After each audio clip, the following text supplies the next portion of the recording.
Constitution club में हो रही इस बेहद जरूरी बहस में, डिबेट में आप सभी का बहुत बहुत स्वागत है। मेरा नाम सौरभ द्विवेदी है। मैं इंडिया टुडे हिंदी मैगजीन का और लल्लन टॉप का संपादक हूं और आज की इस बहस का मॉडरेटर भी। इससे पहले कि ये बहस, जिसका शीर्षक, जिसका टॉपिक है डज गॉड एग्जिस्ट, ये शुरू हो दो विद्वानों के बीच जिनके नाम हैं श्री जावेद अख्तर और श्री मुफ्ती शमाइल नदवी जी, मैं कुछ बुनियादी चीजें आप लोगों को बता दूं ताकि ये बहस व्यवस्थित ढंग से चले, वैसे नहीं जैसी बहसों को देखने के हम इन दिनों आदी हो गए हैं। पढ़ी लिखी अकादमिक बहस। इस बहस का प्रारूप कैसा होगा, इसका स्ट्रक्चर कैसा होगा, पहले मैं आपको ये बता देता हूं। सबसे पहले नौजवान विद्वान मुफ्ती शमाइल नदवी जी 10 मिनट अपनी दलीलें आप लोगों के सामने रखेंगे।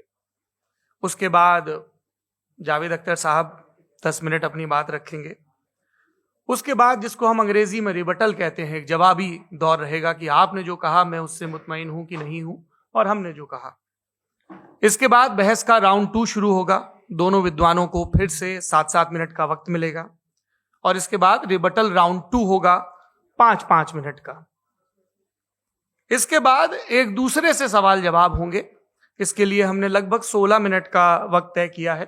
अब ये सवालों की प्रकृति पर निर्भर करता है कि कितने सवाल होंगे, इसीलिए हमने वक्त की पाबंदी रखी है। और इसके बाद आखिरी में 5-5 मिनट का वक्त दोनों विद्वानों को एक बार फिर से दिया जाएगा अपने क्लोजिंग आर्ग्यूमेंट के लिए। और उसके बाद जो इस बहस के लिए सबसे जरूरी चीज है कि आप और हम और इंटरनेट पर देख रहे लाखों करोड़ों लोग, उनके सवाल जवाब होंगे। तो आप लोग जो यहां मौजूद हैं, आपके हम कुछ सवाल लेने की कोशिश करेंगे। 30 मिनट का वक्त हमने उसके लिए तय कर रखा है। इस तरह से ये 2 घंटे की बहस पूरी होगी। 2-3 बुनियादी बातें हैं जिनका हमें ध्यान रखना है। किसी भी किस्म की नारेबाजी में हमें शरीक नहीं होना है। ये हल्ला गुल्ला नहीं है, क्योंकि पूरी दुनिया देख रही है, तो एक नजीर कायम करनी है, एक उदाहरण लोगों के सामने रखना है कि पढ़े लिखे लोग इत्तेफाकी और ना इत्तेफाकी रखते हुए भी, एक दूसरे से सहमति और असहमति रखते हुए भी बात कह सकते हैं। यहां पर मेरे जेएनयू के प्रोफेसर बैठे हैं, पुरुषोत्तम अग्रवाल जी, जिन्होंने हमें क्लास में सिखाया है कि सहमति का साहस और असहमति का विवेक, और इसका ठीक उलट भी, ये बड़ा जरूरी है। दूसरी बात, ये किसी एक धर्म के बारे में बहस नहीं है। ये बात सबको स्पष्ट होनी चाहिए। किसी धर्म को महान बताने या किसी धर्म को कमतर बताने की ये बहस नहीं है। तो यदि कोई इस उम्मीद से देख रहा है या यहां आया है, तो मैं आपको आश्वस्त करना चाहता हूं कि आपको नाउम्मीदी हाथ लगेगी। इस बहस में बहुत ज्यादा धार्मिक प्रतीकों के इस्तेमाल को लेकर भी, ये दोनों लोग जो अभी आपको गंभीर दिख रहे हैं, भले लोग हैं, कल शाम को चाय पर मिले थे, बहुत हंसी मजाक भी इनके बीच हुआ था और गलबैयां डालते हुए एक तस्वीर भी हुई थी। ये इस बात का प्रमाण है कि इंटरनेट पर जो हल्ला मचा हुआ है उसके मुकाबले ये दोनों लोग बहुत ही अच्छे शांत ढंग से बहस के लिए राजी हो गए हैं। ट्विटर की बात है ट्विटर तक सीमित। एलन मस्क आजकल उसको एक्स कहते हैं। और अब इस बहस की शुरुआत मैं इन विद्वानों का, हालांकि इनको परिचय की जरूरत नहीं, पर हो सकता है, हमें पत्रकारिता में सिखाया जाता है कि नेवर अज्यूम, विज्ञान भी यही कहता है। मुफ्ती शमाइल नदवी साहब इस्लामिक विद्वान, शिक्षाविद हैं, कोलकाता के वाहियान फाउंडेशन के संस्थापक हैं, लखनऊ की प्रतिष्ठित दारुल उलूम नदवतुल उलमा से ग्रेजुएशन किया है, सोशल मीडिया और सार्वजनिक मंचों पर अध्यापन और बौद्धिक कामों में सक्रिय हैं और इस समय इंटरनेशनल इस्लामिक यूनिवर्सिटी मलेशिया से पीएचडी कर रहे हैं। अच्छी बात यह है कि पढ़ाई के साथ साथ ट्रैवल ब्लॉग भी बनाते हैं। पेट्रोनस टावर के सामने का ब्लॉग हमने देखा। हमारे साथ जावेद अख्तर साहब हैं। जावेद अख्तर साहब कवि हैं, शायर हैं, गद्य भी लिखते हैं, फिल्मों के लिए संवाद लिखे हैं, गीत लिखे हैं। इससे इतर ये वैज्ञानिक सोच को लेकर या अपने डिक्लेयर्ड एथिज्म को लेकर भी मुखर रहते हैं और अपने तहीं रैशनैलिटी की बात करते हैं। देवियों और सज्जनों, डज गॉड एग्जिस्ट, इस सवाल का जवाब सब अपने अपने तहीं खोजने की कोशिश कर रहे हैं। कोई इसको गॉड डैम पार्टिकल की खोज बताता है, कोई गॉड पार्टिकल की खोज बताता है, कोई हिग्स बोसान की खोज बताता है, कोई ये सवाल जवाब तलाशने की कोशिश करता है कि मास एग्जिस्टेंस में आखिर आया कैसे, हुआ क्या था, सृष्टि के पहले, समय के पहले क्या था। और कोई ये कहता है कि ये सारी खोजें जिस मस्तिष्क में हो रही हैं प्रकृति के क्रम में, वो कैसे विकसित हुआ। मैं उम्मीद करता हूं कि हम आज इन बुनियादी सवालों के कुछ जवाब हासिल करने में कामयाब हों। मैं सबसे पहले मंच पर आमंत्रित कर रहा हूं मुफ्ती शमाइल नदवी साहब को। आइए सर जी।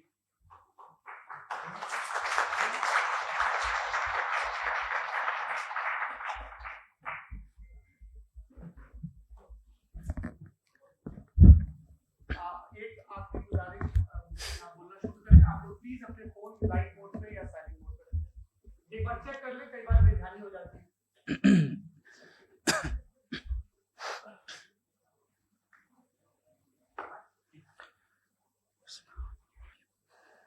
तमाम तारीफें उस क्रिएटर के लिए जिसने इस यूनिवर्स को एक मकसद के तहत पैदा किया है। रिस्पेक्टेड जनाब जावेद अख्तर साहब, मिस्टर सौरभ द्विवेदी और respected audience, thank you all for being here today. आज की डिबेट में चूंकि हम बात करने वाले हैं डज गॉड एग्जिस्ट के टॉपिक पर, तो ये एक ऐसा टॉपिक है जिसके मुताल्लिक कोई भी डिसीजन लेने के लिए अलग अलग स्टैंडर्ड्स हो सकते हैं। लिहाजा डिबेट के शुरू में यह जरूरी है कि हम ये जान लें कि आज के इस टॉपिक में कौन सा स्टैंडर्ड सही होगा और कौन सा गलत होगा। सबसे पहला स्टैंडर्ड जिसे मैं समझता हूं कि हमारे रिस्पेक्टेड जनाब जावेद अख्तर साहब बड़ी तेजी के साथ उसकी तरफ लपकेंगे, वो है साइंस। जबकि साइंस दर हकीकत खुदा के एग्जिस्टेंस को डायरेक्टली साबित करने या उसके एग्जिस्टेंस को डिनाई करने के लिए स्टैंडर्ड नहीं बन सकती। और उसकी वजह क्या है, ये मैं नहीं कह रहा, ये वो लोग कह रहे हैं जो साइंस के एक्सपर्ट्स हैं। नेशनल एकेडमी ऑफ साइंस कहती है science doesn't have the processes to prove और disprove the existence of God. Why? क्योंकि साइंस का ताल्लुक एम्पेरिकल एविडेंस से है और एम्पेरिकल एविडेंसेस का ताल्लुक हमारे नेचुरल और फिजिकल वर्ल्ड से है, जबकि गॉड नॉन फिजिकल और सुपर नेचुरल रियलिटी है। लिहाजा नॉन फिजिकल रियलिटी को आप उस टूल के साथ नहीं चेक कर सकते जिसका काम फिजिकल रियलिटी को तलाश करना है। लिहाजा आज इस डिबेट में गॉड की एग्जिस्टेंस को साबित करने या उसे डिनाई करने में साइंटिफिक एविडेंस को एक्सेप्ट नहीं किया जाएगा। दूसरा स्टैंडर्ड हो सकता है रेविलेशन, कि रेविलेशन के जरिए हम यह साबित करें कि गॉड एग्जिस्ट करता है या नहीं। लेकिन यह स्टैंडर्ड भी आज इररेलेवेंट है। क्यों? क्योंकि रेविलेशन मेरे नजदीक सोर्स ऑफ नॉलेज है, वैलिड सोर्स ऑफ नॉलेज है, लेकिन हमारे जावेद अख्तर साहब के नजदीक ये वैलिड सोर्स ऑफ नॉलेज नहीं है। लिहाजा आज की डिबेट में मैं एक भी एविडेंस किसी भी मजहबी स्क्रिप्चर से नहीं दूंगा ताकि जावेद अख्तर साहब के लिए वो अनएक्सेप्टेबल ना हो। तीसरा जो मेयार हो सकता है वो है ऑब्जर्वेशन, कि भाई कोई कहे कि हमें खुदा दिखाओ, अगर है तो दिखाओ, या ये कि खुदा के एग्जिस्टेंस पर एम्पेरिकल एविडेंस दो, तो यह है दर हकीकत गलत टूल का इस्तेमाल करना। यह ऐसा ही है कि जावेद साहब मुझसे यह मुतालबा करें कि मुफ्ती साहब आप मेटल डिटेक्टर के जरिए प्लास्टिक डिटेक्ट करके दिखाएं। अब चूंकि प्लास्टिक डिटेक्ट नहीं हो पा रही है लिहाजा plastic does not exist. No, you are using the wrong tool. इस टूल से प्लास्टिक को डिटेक्ट नहीं किया जाता। लिहाजा मैं समझता हूं कि गॉड के एग्जिस्टेंस पर एम्पेरिकल एविडेंस का मुतालबा करना एक बचकाना मुतालबा है और हमारे रिस्पेक्टेड जनाब जावेद अख्तर साहब इस स्टेज से अब बहुत आगे निकल चुके हैं। अब बचता है एक ही स्टैंडर्ड और वो स्टैंडर्ड है अक्ल, लॉजिक, रीजनिंग। और यही वो स्टैंडर्ड है जिसके तहत गॉड की एग्जिस्टेंस को साबित किया जाएगा या गॉड की एग्जिस्टेंस को डिनाई किया जाएगा। लेकिन चूंकि ये बहुत इंपॉर्टेंट और सेंसिटिव टॉपिक है, इसलिए लॉजिकल आर्ग्यूमेंट भी ऐसा होना चाहिए जो डेफिनेटिव हो, इनडेफिनेटिव ना हो, जो 2 और 2 4 की तरह बिल्कुल वाजे हो, जिसे लॉजिकली रिजेक्ट करना पॉसिबल नहीं हो।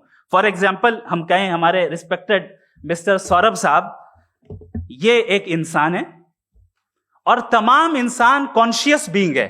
लिहाजा नतीजा क्या निकला? हमारे सौरभ साहब भी कॉन्शियस बीइंग है। क्या ये इंडेफिनेट आर्ग्यूमेंट है या डेफिनेट आर्ग्यूमेंट है? ये डेफिनेट आर्ग्यूमेंट है। ये 2 और 2 की तरह वाजे है। इसमें किसी तरह जो है लॉजिकली इसको रिजेक्ट नहीं किया जा सकता। तो अगर आज हमारे जावेद अख्तर साहब ऐसी कोई अकली दलील और लॉजिकल एविडेंस दें खुदा के ना होने पर जो डेफिनेट भी हो, तो मैं ये ऐलान करता हूं कि यकीनन मैं उस एविडेंस को कबूल करूंगा और उस पर गौर करूंगा।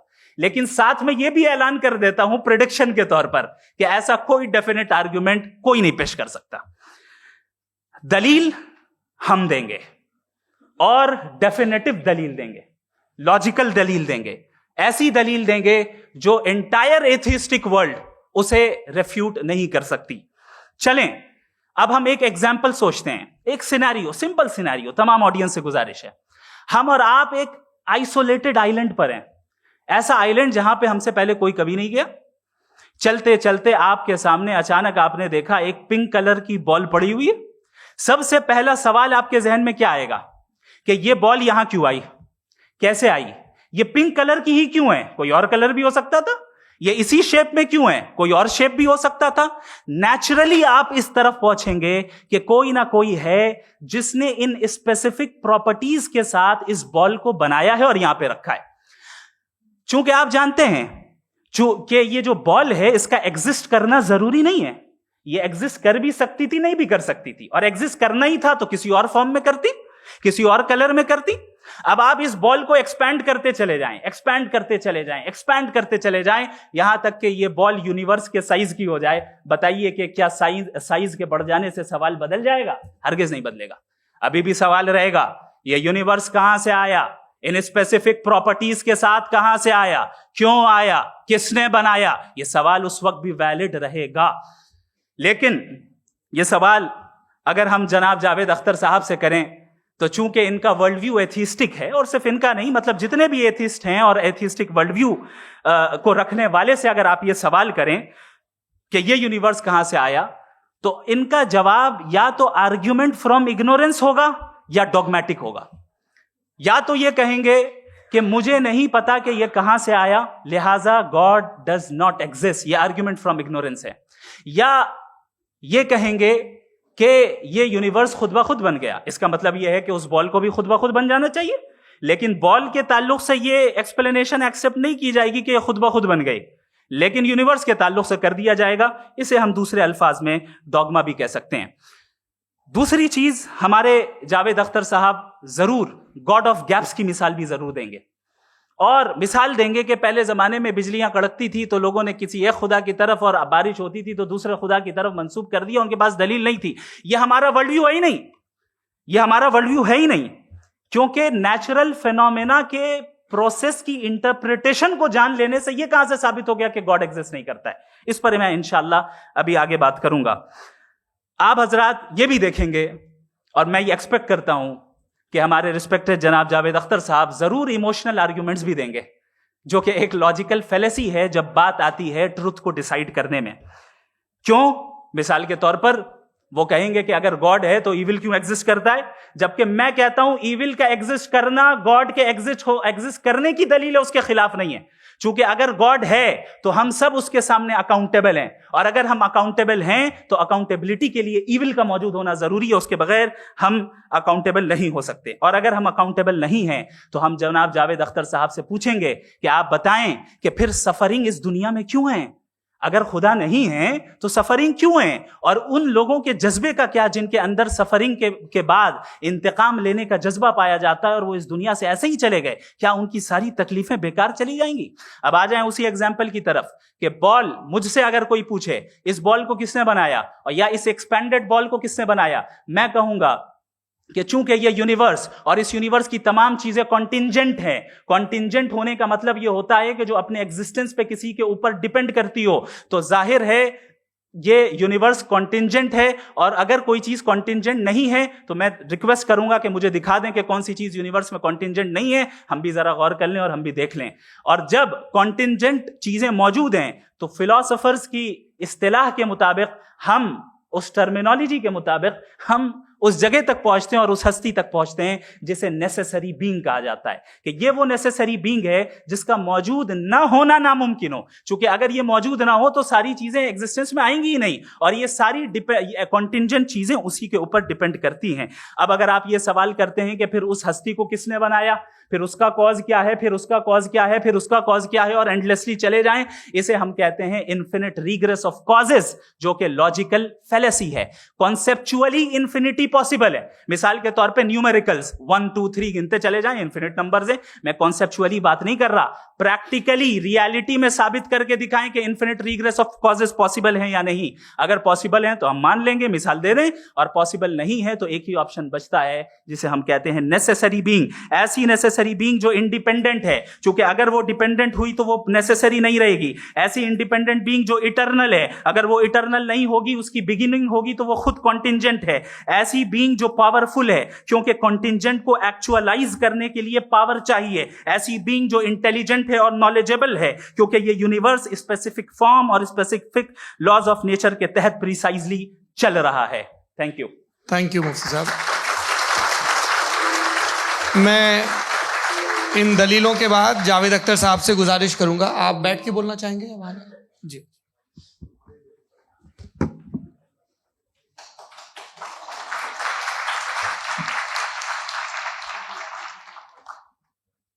पहले तो मैं मुफ्ती साहब को एक अच्छी खबर देना चाहूँगा कि मेरी नॉलेज साइंस के बारे में बड़ी मामूली है, तो आप फिक्र ना करें उसकी, लेकिन कुछ कॉमन सेंस है मुझ में।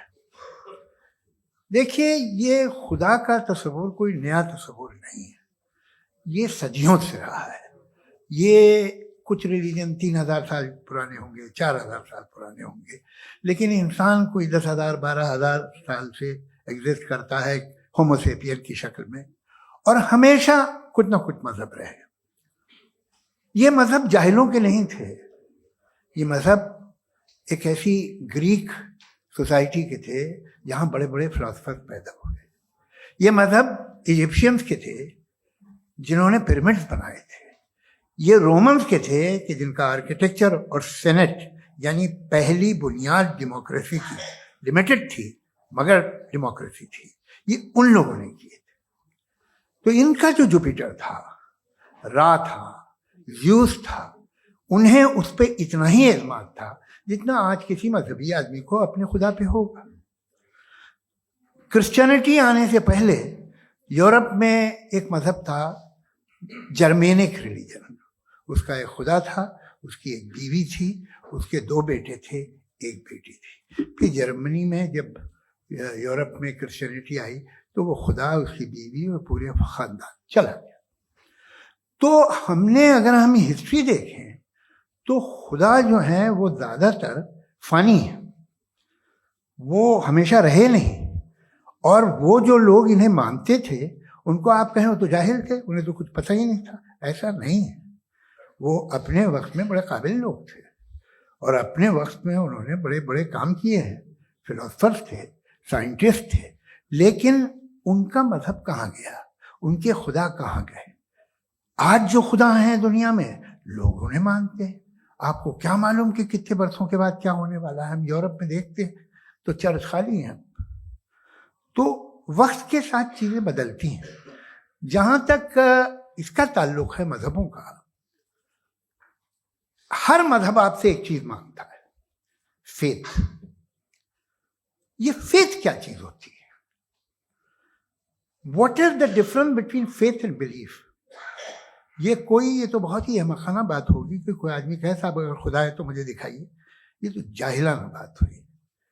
मैंने तो नॉर्थ पोल नहीं देखा है, मगर मैं मानता हूँ कि नॉर्थ पोल है। मैं क्यों मानता हूँ?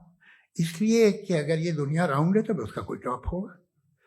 कुछ लोग हैं जो वहाँ गए भी हैं, कॉमन सेंस कहता है कि ऐसा होगा, सबूत है, गवाह है, रीज़न है। तो ये मेरा फेथ नहीं है। तो फेथ में और बिलीफ में डिफरेंस क्या है? जो मजहब मांगता है आपसे, हर मजहब फेथ मांगता है। फेथ का मतलब ये है कि ना कोई गवाह हो, ना कोई सबूत हो, ना कोई रैशनल हो, ना कोई लॉजिक हो, ना कोई प्रूफ हो, मगर तुम एक बात को मानो। ये है फेथ। वरना बिलीफ होता। अगर इसमें कुछ भी सबूत होते, गवाह होते, तो फिर इसे आप बिलीफ कहते हैं। जैसे मेरा बिलीफ है कि नॉर्थ पोल है, मेरा फेथ थोड़ी है। फेथ इन तमाम शर्तों को रद्द करता है। तो फिर स्टुपिडिटी क्या है?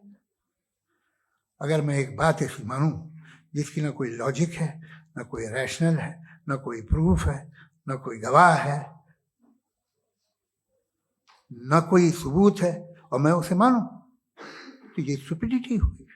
इसे ही भाई कल को मैं यकीन कर लूं कि एलॉन मस्क जो है मेरा भाई है, तो मुझे इंतहाई खुशी होगी, सुकून भी बहुत मिलेगा मुझे। लेकिन और कहे भाई क्यों मानते हो, क्या सबूत है भाई, वो तो अमेरिकन है और तुम तो इंडियन हो, वो तो नस्ल अलग है, तुम्हें कभी मिले भी नहीं। साहब देखिए, मेरा फेथ है, इस पे बात न किया। फेथ का मतलब ही यह है कि आप प्रूव नहीं कर सकते। अगर आप प्रूव कर सकते हो तो फेथ की जरूरत ही नहीं, फिर तो आप बात करेंगे, आप कितनी बहस कर लीजिए। अल्टीमेटली दुनिया का हर मजहब फेथ पे टिका है, और फेथ का मतलब है एक ऐसा यकीन जिसका कोई सबूत, कोई गवाह, कोई रैशनल नहीं। अब आप ये कहें, क्या आप ये क्यों कह रहे हैं कि साहब ये कायनात किसने बनाई? कमाल ये है कि आपने बताया कि एक आइलैंड पे गए और एक बॉल देखी। आपने ये नहीं कहा कि आइलैंड किसने बनाया, आपको सिर्फ बॉल पे हैरत हुई। हमने आइलैंड पे हमने हैरत नहीं की, होते हैं आइलैंड। इसी तरह ये आइलैंड है, सितारे, ये गैलेक्सीज, ये सब आइलैंड हैं, खला में। हम उन्हें टेकन फॉर ग्रांटेड लेते हैं, हम पूछते नहीं किसने बनाए। आपने जजीरे के बारे में भी नहीं पूछा है। मेरी पैदाइश कैसे हुई? क्या मैं प्लान्ड पैदा हुआ था? I was plan to be born, या एक लकी स्पर्म था जो किसी एक से चिपक गया? मेरी पैदाइश रैंडम। और इंसाफ जिसे आप कहते हैं, इंसाफ का तो नेचर से कोई वास्ता ही नहीं। जो आप कहते हैं कि एक दिन इंसाफ मिलेगा, इंसाफ is a human concept, nature में कोई इंसाफ नहीं। अगर शेर हिरन को खा जाता है तो उसे कोई सजा नहीं मिलती। अगर एक आंधी आती है और हरे भरे पेड़ों को उखाड़ के फेंक देती है तो आंधियों की जेल नहीं होती है। नेचर में इंसाफ नहीं है, इसलिए मुझे नेचर को इंसाफ की जरूरत भी नहीं। नेचर तमाम एक है। अब हम कहें कि साहब ये देखिए जो मैंने खाना खाया था, ये मेरी आंख तो नहीं यूं कर दिया उसे, तो इसे सजा मिलनी नहीं, वो सिस्टम है, ऐसे ही चल रहा है। नेचर बगैर इंसाफ के है। इंसाफ इज अ ह्यूमन कॉन्सेप्ट। तो जो आपसे कहता है कि मैं तुम्हें इंसाफ दूंगा, वो इंसानी जहन की पैदावार है। ये नेचुरल है ही नहीं, ये आसमानी है ही नहीं। नेचर का तसव्वुर, इंसाफ का तसव्वुर। भाई आप साथ मिलते हैं, अब आप लेफ्ट हैंड ड्राइव करते हैं, ये क्या है? तमाम सच, तमाम नेकी, तमाम शराफत लेफ्ट हैंड ड्राइव है। वरना क्या होगा, या तो आप क्रॉस कर देंगे, आपका एक्सीडेंट हो जाएगा, या आप किसी को मार देंगे, या ट्रैफिक जैम हो जाएगा। झूठ, बेईमानी, रिश्वतखोरी, ये तमाम जो है driving on the wrong side, इसके ऊपर कुछ नहीं। ये तो हमने बनाया, जैसे हमने लेफ्ट हैंड ड्राइव बनाई है। ये कॉन्सेप्ट ऑफ इंसाफ जो है ये हमारा है, इसका नेचर से कोई वास्ता नहीं। शेर खा जाता है हिरन को, उसे जेल होती है क्या? कुछ भी नहीं, है ही नहीं। तो ये जो दुनिया के रिलीजन प्रॉमिस करते हैं आपसे इंसाफ, इसी से मालूम होता है कि ये मैनमेड है। ये तसव्वुर कहीं और का है ही नहीं। जो नेचर है, कुछ लोग कहते हैं नेचर ही खुदा है, तो नेचर में तो इंसाफ नहीं कहीं। और आप वादा कर रहे हैं कि तुम्हें मरने के बाद इंसाफ मिलेगा। मुझे अगर मिलेगा तो मैं बहुत खुश होऊंगा, लेकिन मैं यकीन नहीं कर पाता हूं, इसलिए कि मैं फेथ नहीं पैदा कर सकता। The very fact that religion demand faith, इसका मतलब है कि उनके पास जस्टिफिकेशन नहीं है।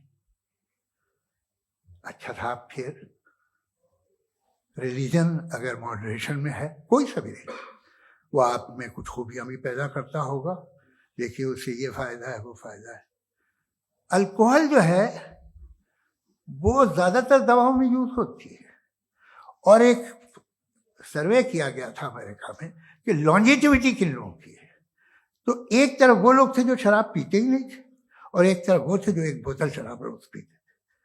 सबसे ज़्यादा लंबी उम्र होती है जो 2 पैक नाप के शराब पीते हैं और खाना खाते हैं। मगर हम शराब को बुरा समझते हैं, मैं भी बुरा समझता हूँ। क्यों? ऐसा होता नहीं। कुछ चीज़ों में आदत होती है कि वो बढ़ती है। आज तक में एक आदमी दूध पीता है, आप 10 साल बाद भी मिलेंगे तो एक ही गिलास पीता होगा। ऐसा नहीं होता, सुबह से दूध पीता रहता है। मिल्कोहलिक मैंने नहीं देखे, अल्कोहलिक होते हैं। ये टेंडेंसी है मजहब की कि वो बढ़ता है, जैसे कैंसर बढ़ता है, जैसे शराब बढ़ती है। कुछ लोग होंगे जो उसे सही तरह से यूज करते। मुझे यकीन है कि हमारे मुफ्ती साहब भी उनमें से एक, इनसे बहुत खुशी हुई मुझे इनसे मिलकर। लेकिन कितने लोग हैं कि आज आप देखते हैं दुनिया में जो तबाहियां हैं, इनमें कितना हाथ है उन लोगों का जो बिलीवर कहते था मजहब ये नहीं कहता, ना कहता होगा, मगर जब ये मजहब पीते हैं तो ऐसे बिहेव करते हैं। थोड़ा सा अगर हो तो शायद बहुत अच्छी बात, लेकिन शराब थोड़ी सी नहीं रहती, उसमें टेंडेंसी है पहले। थोड़ा सा अगर 2-3 कैंसर के सेल हो ना बॉडी में तो आदमी स्लिम रहेगा, लेकिन वो 2-3 सेल नहीं रहते, वो मल्टीप्लाई होते हैं। जावेद साहब टाइम पूरा हो गया। टाइम हो गया, तो बस बात खत्म हो गई। अच्छा, मुझे कुछ और कहने को था भी नहीं। जी, मैं पहले जवाबी दौर के लिए इनवाइट कर रहा हूं मुफ्ती साहब को। Your rebuttal round 1, you have 7 minutes।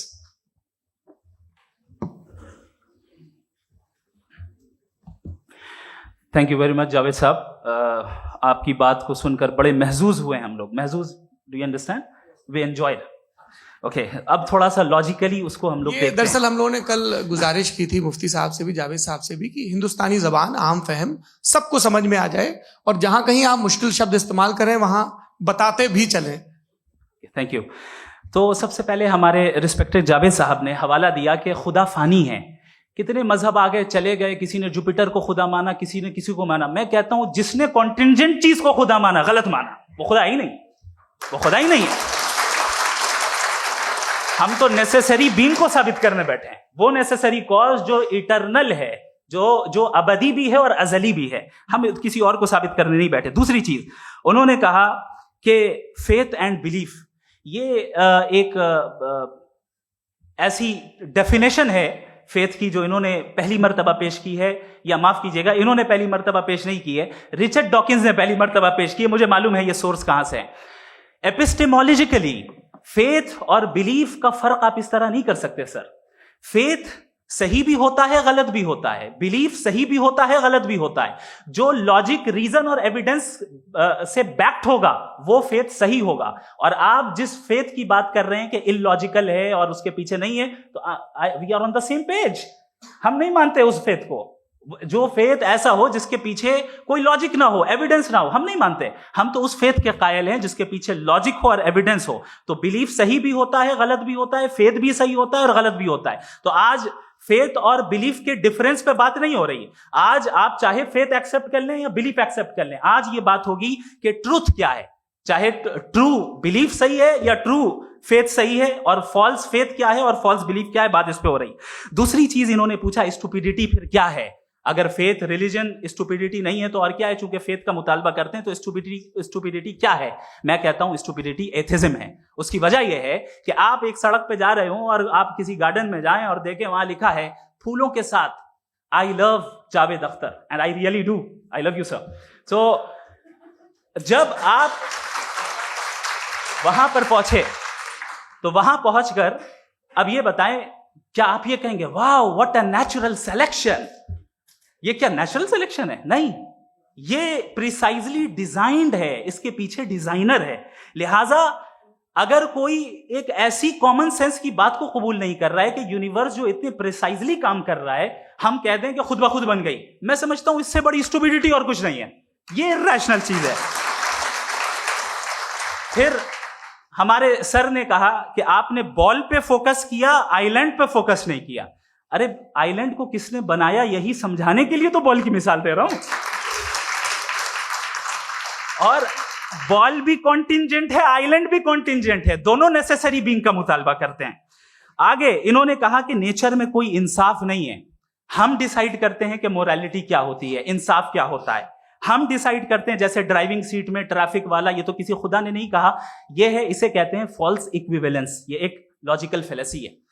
आपने जो है मिसाल दी ड्राइविंग की और ट्रैफिक की, ये सब्जेक्टिव मोरालिटी है। आप सब्जेक्टिव मोरालिटी को मिसाल बनाकर ऑब्जेक्टिव मोरालिटी के ऊपर नहीं थोप सकते। इंसाफ की ऑब्जेक्टिव मोरालिटी है। अगर आप ये कहते हैं कि नेचर में इंसाफ नहीं है, तो इंसाफ का न होना ये नेचुरल हुआ, तो फिर नेचर को नेचर रहने दे, क्यों हम इतना स्ट्राइव कर रहे हैं दुनिया में इंसाफ लाने के लिए? ये तो इलॉजिकल बात है, इररेशनल बात है। इसलिए बहुत सी चीजें ऐसी हैं जो ऑब्जेक्टिवली जो है इविल या गुड हैं, और बहुत सी चीजें ऐसी हैं जो सब्जेक्टिवली हैं। सब्जेक्टिवली जो मोरल होता है या इमोरल होता है, उसको हम सोशल कंसेंसस से या पर्सनल प्रेफरेंस से डिसाइड करते हैं। लेकिन जो ऑब्जेक्टिव मोरालिटी है, जिसमें इंसाफ आया, जो इन्होंने बार बार रिपीट किया, ये ऑब्जेक्टिव है, सब्जेक्टिव नहीं है। अगर आप कहते हैं ये सब्जेक्टिव है, तो मेरा सवाल आपसे ये है, क्या सोशल कंसेंसस के जरिए अगर जुल्म को सही करार दे दिया जाएगा तो आप जुल्म को जस्टिफाई करेंगे? दूसरी चीज इन्होंने ये कहा कि 2 पैक शराब पी लें तो वो उतने पे नहीं रहता, बढ़ जाता है। यही मामला मजहब के साथ है। 2 पैक आप पी लें, बढ़ेगा। तो ये एक ऐसी मिसाल है, इसको कहीं भी फिट कर लें कि आप एथिज्म पे जब फिट करें, जब आप 2 पैक एथिज्म का लेंगे ना, तो वो बढ़ बढ़ के नॉर्थ कोरिया बनेगा। Thank you.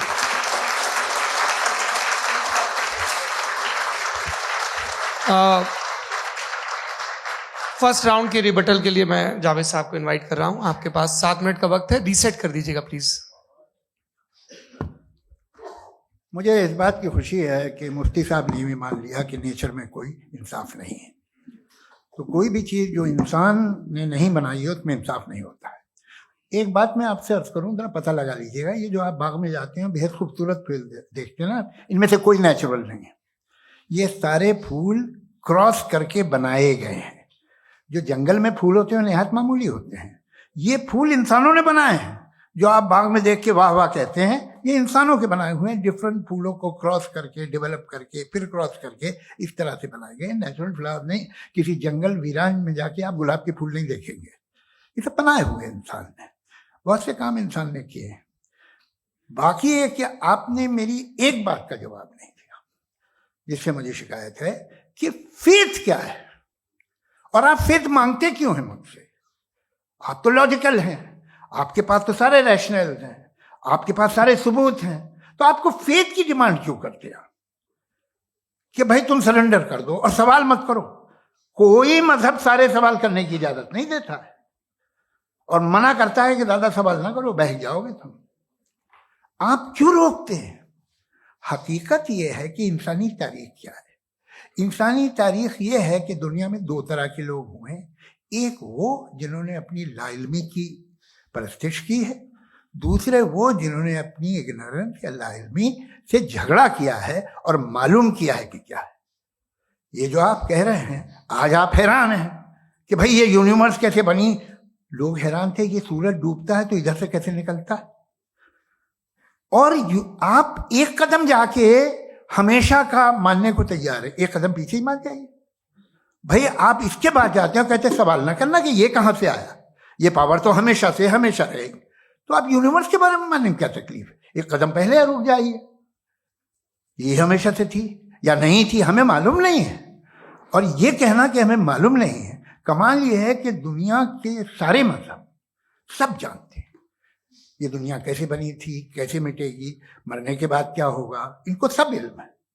इनको किसी को डायनासोर होते थे पहले ये नहीं पता था, किसी को नहीं पता।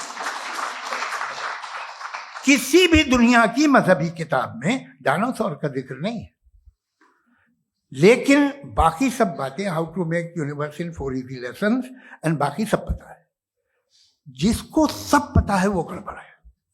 हम में ये इंकिसार, ये ह्यूमिलिटी होनी चाहिए कि हम ये कहें कि हमें ये बहुत सारी बातें नहीं मालूम, लेकिन हम उनकी परस्तिश ना करें, अपनी लाइल्मी को की परस्तिश ना करें। हम उसे पता लगाने की कोशिश करें।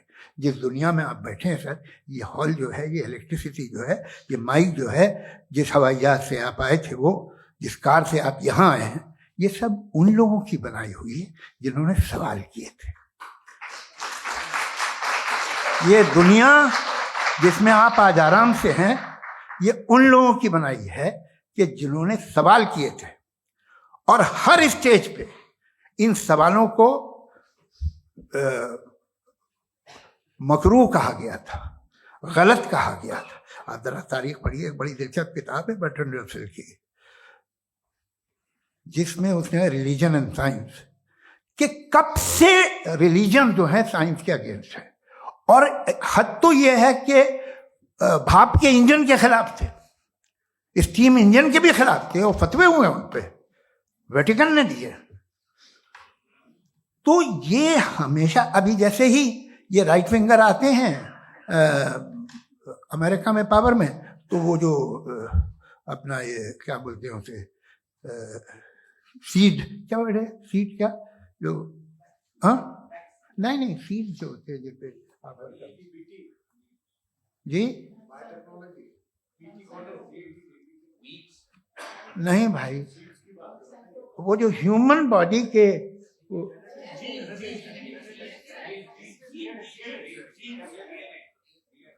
उस पर रिसर्च बंद हो जाती है, रिपब्लिकन नहीं करने देते।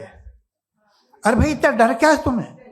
एक जमाने में बहुत नाराज थे ये सारे मजहबी लोग कि ये इंसान तो इंसान बनाने की कोशिश कर रहा है, आपको क्या तकलीफ भाई, बना ले तो बना लेने दो, ये खौफ क्या है? और ये सब आज जो आप कह कर रहे हैं नामुमकिन है, ये कैसे हुआ? मुझे एक किस्सा याद आता है। जब मैं 6ठी क्लास में था तो मैं मैथमेटिक्स में बहुत वीक था, तो एक टीचर रख दिया गया, उसने 1 2 3 4 5 6 7 तो सिखा दिया मुझे। वो दिन मैं भूल नहीं सकता हूँ मुफ्ती साहब, जिस दिन उसने ये बताया कि 1/2 क्या होता है और 3/4 क्या होता है, मुझे ऐसा लगा कि मेरा सर बीच से फट जाएगा। ये आदमी कह रहा है कि जो दीवार के अंदर जाओ वॉक करते हुए। आज हंसता हूं मैं इस बात पे। तो आज जो बातें आपके जहन से बिल्कुल परे हैं और आप हैरान होते उन्हें देख के, एक वक्त आएगा कि मामूली लगेंगे, और हुआ है। आपकी इंसानी तारीख ही है। इतनी जल्दी सारे फैसले आप मत कर लीजिए, थोड़ा ये ह्यूमिलिटी रखिए कि भाई ये हमें नहीं मालूम।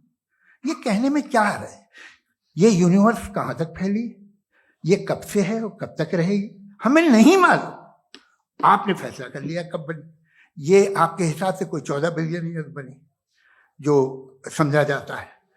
उससे पहले हजारों करोड़ों अरबों साल तक खुदा बैठा क्या कर रहा था? खामोश बैठा था, ऐसे ही जमाइयां ले रहा था। फिर उसे आइडिया है, यार एक काम करते, वक्त अच्छा गुजर जाएगा, यूनिवर्स बनाते। सोचिए, वो तो हमेशा से है ना, मगर यूनिवर्स हमेशा से नहीं है, ये तो बनाई गई है। और उससे पहले क्या था, इनका क्या काम था?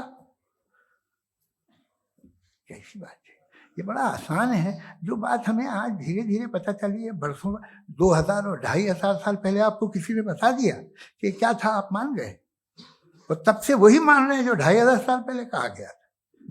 सब कुछ बदल गया है, सॉल्व हो रही हैं चीजें। अभी साइंस बिल्कुल दावा नहीं करती, या कोई फिलोसफर ये दावा नहीं करता कि हमें सब मालूम, बल्कि वो कहता है कि हमें जितना मालूम होता है उससे ये मालूम होता है कि हमें कितना कम मालूम। तो हम अपनी जहालत से लड़े, उसकी परस्तिश ना करें। जी, time. Thank you so much. मैं तर्कों की श्रृंखला में राउंड 2 के लिए मुफ्ती साहब को आमंत्रित कर रहा हूं। आपके पास एक बार फिर से 7 मिनट का वक्त है। शुक्रिया। जनाब जावेद अख्तर साहब कई मर्तबा दोहरा रहे हैं कि फेथ का मतलब बताइए, फेथ का मतलब बताइए। मैंने बता दिया, फेथ सही भी होता है, गलत भी होता है। और आज हम फेथ पे बात नहीं कर रहे, हम ट्रुथ और डज गॉड एग्जिस्ट पे बात कर रहे हैं। क्या डज गॉड एग्जिस्ट, ये ट्रुथ यानी गॉड है या नहीं है, इसमें से दोनों ट्रुथ क्या है। अब आप उसे फेथ कह लें, बिलीफ कह लें, नॉट माई बिजनेस। उसके बाद आपने कहा कि भाई सवाल करने से मजहब रोकता है। मैं कहता हूं जो रोकता है वो रोकता होगा, मैं नहीं रोकता, बल्कि सवाल करें, सवाल करना चाहिए। सवाल कर करके तो हम आगे बढ़ते हैं, तरक्की करते हैं, और इसीलिए मैं आज यहां पे आया हूं। लेकिन सवाल सिर्फ खुदा से नहीं होगा, आपसे भी होगा। सवाल एथिज्म से भी होगा, सवाल सिर्फ मजहब से नहीं होगा, सबसे होगा। और आज मैं सवाल करूंगा और उम्मीद है कि आप जवाब देंगे। अभी तक आपने वैसे कॉन्टिंजेंसी आर्गुमेंट का कोई जवाब नहीं दिया है। चलें, आपने कहा यूनिवर्स के बारे में इटर्नल क्यों नहीं बोल देते। ये चूंकि लॉजिकली पॉसिबल ही नहीं है कि यूनिवर्स इटर्नल हो। यूनिवर्स एक कॉन्टिंजेंट चीज है जो टाइम एंड स्पेस के पाबंद है, टाइम एंड स्पेस से बाउंड है। जो टाइम एंड स्पेस से बाउंड होगा वो कॉन्टिंजेंट होगा, जो कॉन्टिंजेंट होगा वो उसकी बिगिनिंग हुई होगी, जिसकी बिगिनिंग हुई होगी वो इटर्नल नहीं हो सकता। ये तो कॉमन सी बात है। आपने कहा कि किसी मजहबी किताब में डायनासोर का जिक्र नहीं है। अफसोस कि आज तक किसी मैथमेटिक्स की किताब में मुझे डायनासोर का जिक्र नहीं मिला। तो इसका मतलब मैथमेटिक्स की किताब बेकार है? नहीं, उसका वो टॉपिक नहीं है। रेवलेशन का और मजहबी किताबों का टॉपिक ये नहीं है कि आपको आके बताए साइकिल कैसे बनाते हैं या आकर ये बताएं कि जो है डायनासोर कब था। वो तो मोरालिटी सिखाने आया है, गॉड के बारे में बताने आया, नॉन फिजिकल रियलिटी की हकीकत को सिखाने के लिए आया। रिलीजियन साइंस को रोकता है? नहीं रोकता। अगर रोकता है तो गलत करता है। रिलीजियन साइंटिज्म को रोकता है, जिसमें हमारे जावेद साहब मुब्तला हैं। साइंस और साइंटिज्म में फर्क है। साइंटिज्म यह है कि आप समझें कि साइंस और साइंटिफिक मेथोडोलॉजी ये नॉलेज को हासिल करने का वाहिद सोर्स ऑफ नॉलेज है। यह है साइंटिज्म। हम इसे रिजेक्ट करते हैं। हम साइंस को तो तरक्की करते हैं। भाई आप हमारी पूरी तारीख कर लें, पढ़ लें तो आपको पता चल जाएगा। बहरहाल ये अलग टॉपिक है। उसके बाद इन्होंने एक लफ्ज कहा, वेटिकन ने फतवा दिया। वेटिकन का फतवे से कोई ताल्लुक नहीं है, दोनों कॉन्ट्राडिक्टरी अल्फाज हैं। उसके बाद उन्होंने कहा कि भाई हमें नहीं मालूम। अगर नहीं मालूम तो क्लियरली कह देना कि नहीं मालूम है, इसमें क्या हर्ज है। तो वही तो मैं कह रहा हूं ना कि आप कह दें कि नहीं मालूम, लेकिन क्लेम क्यों कर रहे हैं कि गॉड एग्जिस्ट नहीं कर रहा है। आप कह दें नहीं मालूम है, हो सकता है हो सकता ना हो, लेकिन आप क्लेम कर रहे हैं। The moment you say God does not exist, this is a claim and now the burden of proof is upon you to, जैसे हमारे ऊपर है। और क्यों है मैं बताता हूं, क्यों है ये भी मैं बताता हूं। फिलोसॉफिकली जो क्लेम होता है ना, सिर्फ ये नहीं होता कि इंसान कहे पॉजिटिव क्लेम करे और नेगेटिव क्लेम करे तो बर्डन ऑफ प्रूफ नहीं है। आप मिसाल के तौर पे मैं कहूं कि फुला उस कमरे में कोई नहीं है, मैंने एक नॉलेज का क्लेम किया है। उस कमरे में कोई नहीं है, मैंने एक नॉलेज का क्लेम किया। या तो मैं कहूं मुझे नहीं पता, हो भी सकता है नहीं भी हो सकता है, this is not a claim. लेकिन जब मैं कह रहा हूं कि वहां कोई नहीं है या मैं कह रहा हूं वहां कोई है, दोनों क्लेम है और दोनों के ऊपर बर्डन ऑफ प्रूफ है। हमारे ऊपर भी बर्डन ऑफ प्रूफ है। मैंने कंटिंजेंसी आर्ग्यूमेंट दिया, इसे तोड़कर दिखाइए। आखिरी चीज, इन्होंने कहा कि खुदा दुनिया बनाने से पहले 150 साल पहले या करोड़ों साल पहले क्या कर रहा था। अरे हजरत, चलें बहरहाल मैं जवाब दे देता हूं। आप हमारे रिस्पेक्टेड पर्सनालिटी हैं, अगर आप नहीं होते तो मैं इसे एंटरटेन ही नहीं करता। टाइम ये 100 साल पहले या 100 साल बाद, पहले बाद में अभी, ये वो अल्फाज हैं जिनका ताल्लुक टाइम से है। टाइम शुरू ही हुआ है यूनिवर्स की बिगिनिंग के बाद, तो उसके पहले खुदा क्या कर रहा था, सवाल इलॉजिकल है, ये फेलेसी है। यानी आप ये कह रहे हैं कि यूनिवर्स के बनने से पहले खुदा क्या कर रहा था। टाइम के बनने से पहले, पहले का ताल्लुक टाइम से, टाइम उस वक्त था ही नहीं, तो ये सवाल ही इनवैलिड है खुदा के ताल्लुक से। दूसरी चीज, आर्ग्यूमेंट ऑफ कंटिंजेंसी जो मैंने आपके सामने पेश की है, आपने बार बार ये प्रूफ किया और ये कह रहे हैं कि गॉड ऑफ गैप्स। देखिए पहले नहीं मालूम था, साइंस ने कर दिया। सिंपल की मिसाल से मैं समझा देता हूं। जिस गैप्स की आप बात कर रहे हैं ना, साइंस उन गैप्स को जिन चीज के जरिए भी प्रूव करेगा वो कॉन्टिंजेंट ही होगा। अब चाहे वो फोर्स हो, मैटर हो या एनर्जी हो। लिहाजा सवाल हमारा उस वक्त भी वैलिड होगा जब तक कि आप नेसेसरी बीइंग पे ना आ जाएं। और इन्फिनिट रिग्रेस पॉसिबल नहीं है of causes in practical world, तो जाहिर है कहीं रुकना पड़ेगा। जहां रुकेंगे वही खुदा है। दूसरी चीज, आपने ये कहा, क्या कह रहा था मैं, किस पॉइंट को? What? Oh no, after that, just now. हाँ, जहां रुकेंगे वही खुदा है। बहरहाल, तो टाइम का जिक्र हो गया, गॉड ऑफ गैप, सॉरी या इसकी एक मिसाल आप ले लें। एक कार है, एक साहब ने देखा कि भाई कार जो है उसके व्हील्स कितने अच्छे लगे हुए हैं, सही जगह पे, स्टीयरिंग जो है कितने अच्छे जगह पे लगी हुई है, और सीट्स कितने वेल डिजाइंड है, कितनी प्रिसाइजली ये कार काम कर रही है। तो जरूर कोई ना कोई इसे क्रिएट किया है, किसी ने क्रिएट किया है। अब जावेद साहब आए और कहे अरे जनाब बोनेट खोलिए, इसमें इंजन है, इंजन इस कार को चला रहा है, hence prove no one has created the car. This is illogical, this is irrational. आपने इंजन के जरिए उस गैप को तो साबित किया, लेकिन क्या उससे कार की जो क्रिएशन है और उसका जो क्रिएटर है ये इम्पॉसिबल हो जाए? ऐसा पॉसिबल है? उसका सवाल खत्म हो जाए, ऐसा पॉसिबल है? नहीं। आपने गैप्स को फिल करके, कॉन्टिंजेंट चीजों से गैप्स को फिल करके हमारे ऑब्जर्वेशन को और ब्रॉड कर दिया। अब हमें और पता चल गया कि ये जो कार है इसका सिस्टम कितना ज्यादा कॉम्प्लेक्स है। पहले कम समझते थे, अब कॉम्प्लेक्सिटी और ज्यादा वाज़ेह हो गई। अब हमें समझ में आ रहा है कि हमारी सर्टेनिटी और बढ़ गई कि जरूर इस कार को किसी ना किसी ने बनाया। यही मामला यूनिवर्स का है। साइंस हमेशा फिजिकल वर्ल्ड की चीजों को ही फिल करती जाएगी और फिजिकल चीजों से ही करती जाएगी, क्योंकि एम्पेरिकल एविडेंस का ताल्लुक फिजिकल वर्ल्ड से है। आप साइंस के जरिए मेटाफिजिकल रियलिटी को कभी साबित नहीं कर सकते। ये रॉन्ग टूल का इस्तेमाल करना है। ये वही काम है कि आप मेटल डिटेक्टर से प्लास्टिक डिटेक्टर करने चलें, जो कि जाहिर है सही नहीं है। Thank you.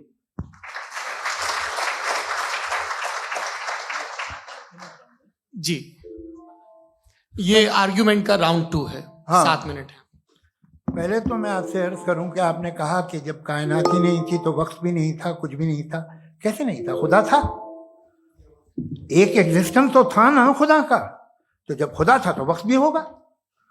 ऐसा नहीं है कि कुछ भी नहीं था, खुदा था। अच्छा, बाकी एक आपने कहा साहब आप साबित कीजिए, आपके पास भी लॉजिक है, मेरे पास भी लॉजिक है। आपका मेरा जिम्मेदारी नहीं है साबित करना कि खुदा है। बर्टन रसल ने बड़ी अच्छी बात कही। बर्टन रसल ने बड़ी अच्छी बात कही। मैं आपसे अगर ये दावा करूं कि एक चाय की केतली मरीख के चारों तरफ घूम रही है, मार्स के चारों तरफ, तो यह आपका काम नहीं है कि आप साबित करें कि कोई चाय की केतली नहीं है। ये मेरा काम है, मैंने दावा किया है। ये दावा तो मजहबी लोग करते हैं कि खुदा है। मैं क्यों साबित करूं कि नहीं है? जब तक आप मुझे कन्विंस नहीं कर देंगे मैं नहीं मानूंगा। आपकी जिम्मेदारी है, मेरी जिम्मेदारी नहीं है।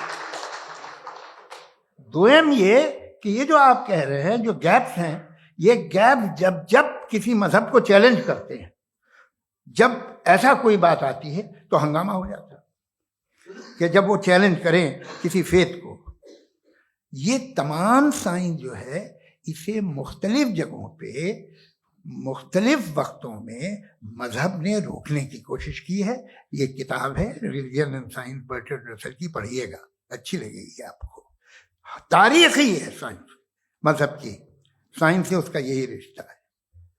अच्छा, अब ये हम सोचें कि बहरहाल ये वजूद जो है मजहब और ये बिलीव इन गॉड इंसान को बेहतर बना देता है। तो एक काम कीजिए, हिंदुस्तान वर्ल्ड का नक्शा लीजिए और मार्क कीजिए कि रिलीजन कहाँ कहाँ ज़्यादा है, कहाँ कहाँ, चाहे वो लैटिन अमेरिका हो या मिडल ईस्ट हो या फार ईस्ट हो या हिंदुस्तान के वो इलाके जहाँ मजहबियत ज़्यादा है। रख दीजिए नक्शा अलग। अब दूसरा नक्शा कि कहाँ कहाँ नाइंसाफ़ी, रिप्रेशन, औरतों के हुकूक की पामाली, जुल्म, डिक्टेटरशिप कहाँ है, नक्शा एक ही होगा। तो आप मुझे बताएं कि जो इसका तरकीब इस्तेमाल क्या है? खुदा का तरकीब इस्तेमाल तो बताइए। आप छोटी सी दवा सड़क पे बेचते हैं, उसकी भी तरकीब इस्तेमाल बताते हैं। इसके इस्तेमाल से तो फायदे नहीं हुआ किसी को। जो सारे के सारे खराब मुल्क हैं, खराब समाज है, वो सारे जुल्म खुदा के नाम पे करते हैं। वो गलत करते हैं, सही करते हैं, मुझे क्या लेना देना उससे? इस्तेमाल से मालूम होता ना। एक विस्की की बोतल कभी शायद देखी हो आपने, लाल रंग की होती है, उस पर रोशनी और छिपड़ी इंतहाई खूबसूरत लगती है। क्या बिगाड़ रही है किसी का? उसका इस्तेमाल गलत है, इसलिए आप उसे नापसंद करते हैं। इसका इस्तेमाल गलत है, इस तसव्वुर का इस्तेमाल ही गलत है और हमेशा से गलत हुआ है। आप देख लीजिए, इंसानी तारीख देख लीजिए, आज देख लीजिए, हिंदुस्तान देखिए, दुनिया देख लीजिए, क्या हो रहा है।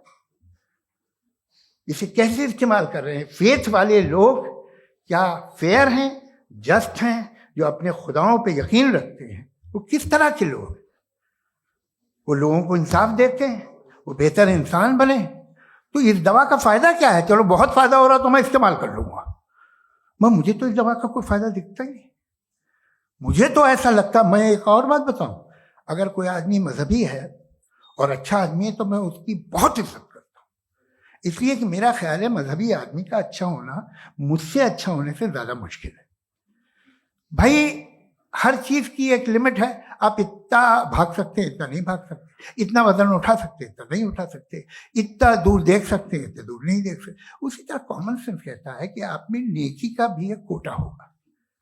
अब आप अगर सुबह जाते हैं अपनी इबादत गाह और इबादत करते हैं, तो बाहर निकलते हैं तो आप तो यही महसूस करते हैं कि आपने एक बहुत अच्छा काम किया, आपकी नेकी का एक बहुत बड़ा कोटा खर्च हो गया जिससे किसी का कोई फायदा नहीं। मैं तो नहीं जाता हूं, तो मुझे तो किसी को खाना खिलाना पड़ेगा, किसी बेवा की मदद करनी पड़ेगी। मैं अपना कोटा कैसे कंज्यूम करूं? आप अपना कोटा, सारे मजहबी लोग इंतहाई यूजलेस कामों में यूज करते हैं। उसके बाद भी अगर आप में बच्ची है थोड़ी सी शराफत, तो भाई वाह क्या बात।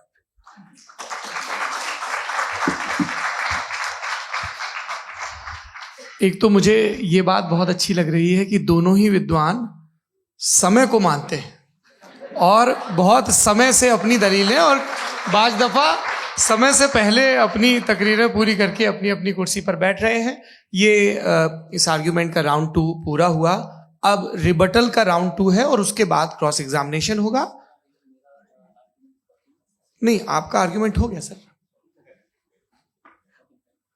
हमारे यहाँ स्कूल के सिलेबस में पंच परमेश्वर कहानी पढ़ाई जाती है, प्रेमचंद जी की लिखी हुई। आप निश्चिंत रहिए, आपके कोई राउंड में मिस नहीं होने दूंगा। रिबटल का राउंड 2 मुफ्ती शमाइल नदवी साहब।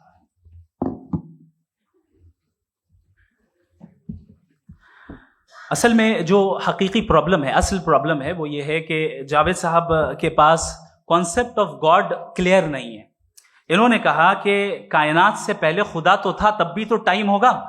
ये टाइम कायनात का हिस्सा है। हम खुदा, उस खुदा को मानते हैं, नेसेसरी बीइंग का टाइमलेस होना जरूरी है, चूंकि वो टाइम का क्रिएटर है। जब उसने टाइम को क्रिएट किया तो वो खुद टाइम पे कैसे होगा? उसने जब स्पेस को क्रिएट किया तो खुद स्पेस में कैसे होगा?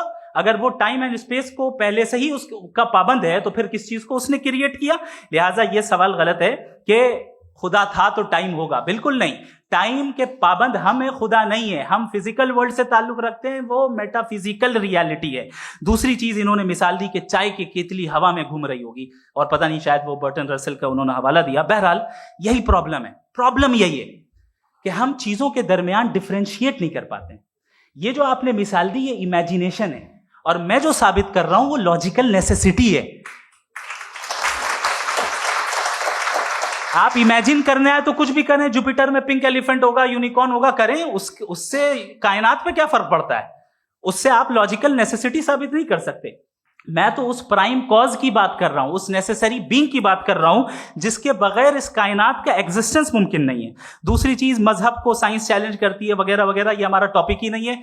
मैं इस पे बात करूंगा तो फिर मेरा वक्त चला जाएगा। मजहब के ऊपर चूंकि हमारी डिस्कशन नहीं है, साइंस को मजहब और बिलखुसूस मैं और हमारा वर्ल्ड व्यू कम अज कम साइंस को पीछे नहीं करता है, साइंटिज्म की मजम्मत करता है। इसकी वजाहत मैंने पहले कर दी। दूसरी चीज इन्होंने कहा वर्ल्ड का नक्शा लीजिए, वर्ल्ड मैप लीजिए, 2 अलग अलग जगह की। हजरत, मैंने ये होमवर्क किया था और मैंने मिडिल ईस्ट का एक नक्शा लिया और यूरोप का एक नक्शा लिया। ये मजहबी इलाका और ये लिबरल और एथीस्ट इलाका। मुझे पता चला कि सबसे ज्यादा रेप केसेस जो हैं वहां पर है।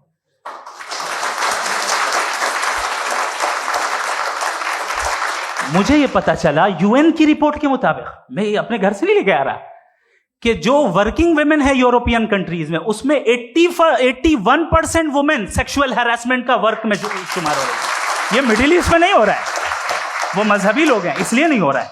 दूसरी चीज, आपने ये कहा कि मजहबी आदमी का अच्छा होना हमारे अच्छे होने से बहुत मुश्किल है, बहुत मुश्किल है। तो इसका मतलब यह है कि गॉड के अलावा आपके पास अच्छे और बुरे का कोई स्टैंडर्ड है। मैं चाहूंगा कि कन्वर्सेशनल स्टाइल वाले डिस्कशन और सेगमेंट पे इसी पे बात कर लेते हैं। Thank you very much.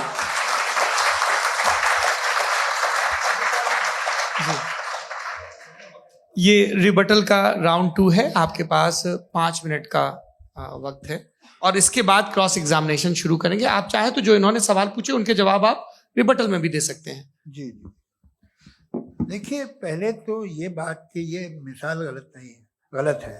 इन्होंने पहले ही हमको डिसार्म कर दिया। कह लिया अकल से मामला सॉल्व नहीं हो सकता, लॉजिक से आप पहुंच नहीं सकते। ये एक मेटाफिजिकल चीज़ है। मेटाफिजिकल अजीब सा लफ्ज़ है, ठीक से किसी को माने नहीं मालूम इसके, तो ऐसा लगता है कुछ बड़ी चीज़ है। अरे भाई क्या होता है मेटाफिजिकल, बताओ, खड़ी हो। ये एक लफ्ज है जो कहीं भी इस्तेमाल हो जाता है। जब आप एक बात कर रहे हैं और आप मुझसे बहस कर रहे हैं तो मुझे मेटाफिजिकल मत बताइए, आप लॉजिकली मुझे प्रूफ किए। और अगर लॉजिकली आप नहीं बात करते साहब ये मेटाफिजिकल है, तो फिर हम आप बात क्या कर रहे हैं? मेरा आपका किस जबान में कॉन्वर्सेशन होगा? और ये कहना कि वक्त पहले नहीं था, तो फिर क्यों कहते हैं ये हमेशा से और हमेशा रहेगा? हमेशा वक्त है, तो आप कैसे कहते हैं वो हमेशा से है और हमेशा रहेगा? हमेशा का मतलब है कोई वक्त, अगर वक्त ही नहीं है तो हमेशा कैसे? बाहर वो रहेगा। अब मैं ये देखता हूं, आपने कहा ना कि वहां रेप ज्यादा होते हैं, तो हम एक बात देखते हैं कि ये दुनिया जिस पे वो कादर मुतलक है, जिसकी मर्जी के बगैर पत्ता भी नहीं हिलता, ओमनीपोटेंट है, ये दुनिया चल कैसे रही है? और इस दुनिया का हाल क्या है? 45,000 बच्चे जो 10 साल की उम्र से कम थे वो गाजा में मरे। भूख से काला हांडी में बच्चे मरते हैं और डिप्थेरिया से मरते हैं। डिप्थेरिया अजीब मर्ज है, गले में जाली बनना शुरू होती है, बच्चा नीला हो जाता है, गरीब का बच्चा, इसलिए कि उपास इलाज। ये कादर मुतलक है जो चाहे कर दे, इससे आप दुआएं मांगते हैं हमारी ये काम कर दे वो कर दे, तो इसका मतलब डे टू डे लाइफ में वो इंटरफेयर करता है और ये देख रहा है वो। अगर वो वाकई भी है फॉर डिस्कशन सेक, तो मैं जब दुनिया देखता हूं तो मेरे दिल में उसके लिए कोई इज्जत नहीं पैदा होती। ये क्या कर रहे हो तुम पूरे ऑल पावरफुल हो, ओमनीपोटेंट हो, ओमनी प्रेजेंट हो। तुम तो वहां गाजा में रहे होगे ना, तुम हर जगह हो। तुम देख रहे थे कि बच्चे की कैसे धज्जियां उड़ रही, तुम देख रहे थे और तुम चाहते हो मैं तुम्हारी परस्तिश करूंगा, तुम हो भी। अरे यार, इससे अच्छे तो हमारे चीफ प्राइम मिनिस्टर हैं, कुछ तो ख्याल करते हैं। कमाल है, आप किसकी इबादत कर रहे हैं? अगर वो है भी, ये दुनिया नाइंसाफी से, जुल्म से, जबर से, तशद्दुद से भरी हुई। और आप ये मत कहिएगा कि वो देख रहा है और वो बताएगा एक दिन। अगर वो देख रहा है और इंटरफेयर नहीं करता तो आप दुआ क्यों मांगते? आप कहते हैं मेरा ये काम करा दे, इसके मतलब है वो दखल दे सकता है, वो आपको नौकरी दिलवा सकता है, भले दूसरे आदमी को ना मिले, मगर आपका काम कर देगा चूंकि आपने दुआ मांगी है। तो जब वो आपको नौकरी दिला सकता है, लड़की की शादी कर सकता है, बेटे को ग्रीन कार्ड दिलवा सकता है, तो कम से कम ये जो मर रहे हैं बच्चे, इनको रोक दे, कुछ तो कर। मुझे तो दुनिया में, इस दुनिया का कोई मालिक है, इसका ओमनीपोटेंट कोई रूलर है, और ये दुनिया ऐसी चल रही है। मैं तो चाहूंगा कि भाई ना हो, अगर हो तो बड़ी शर्मिंदगी की बात है। शुक्रिया।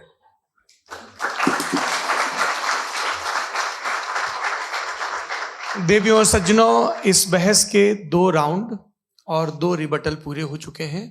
अब सबसे जरूरी और सबसे मुश्किल राउंड शुरू हो रहा है, क्रॉस एग्जामिनेशन का। अब इन विद्वानों की सज्जनता की एक परख भी होगी और वक्त हमने 16 मिनट का तय किया है। पहला सवाल आप पूछना चाहेंगे? जी बिल्कुल। पहले बोले भी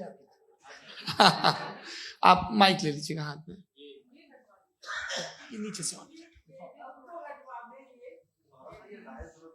जी। मैं बोलता हूँ, ये डायस हटा सकते हैं क्या हम थोड़ा क्विकली? डायस पीछे कर दीजिए बस थोड़ा सा, ताकि ये जो दाएं बाएं लोग बैठे हैं, इसे हटा ही दीजिए, वरना वहां तो जाने वाले नहीं। आराम से आराम से दोनों तरफ से हटा।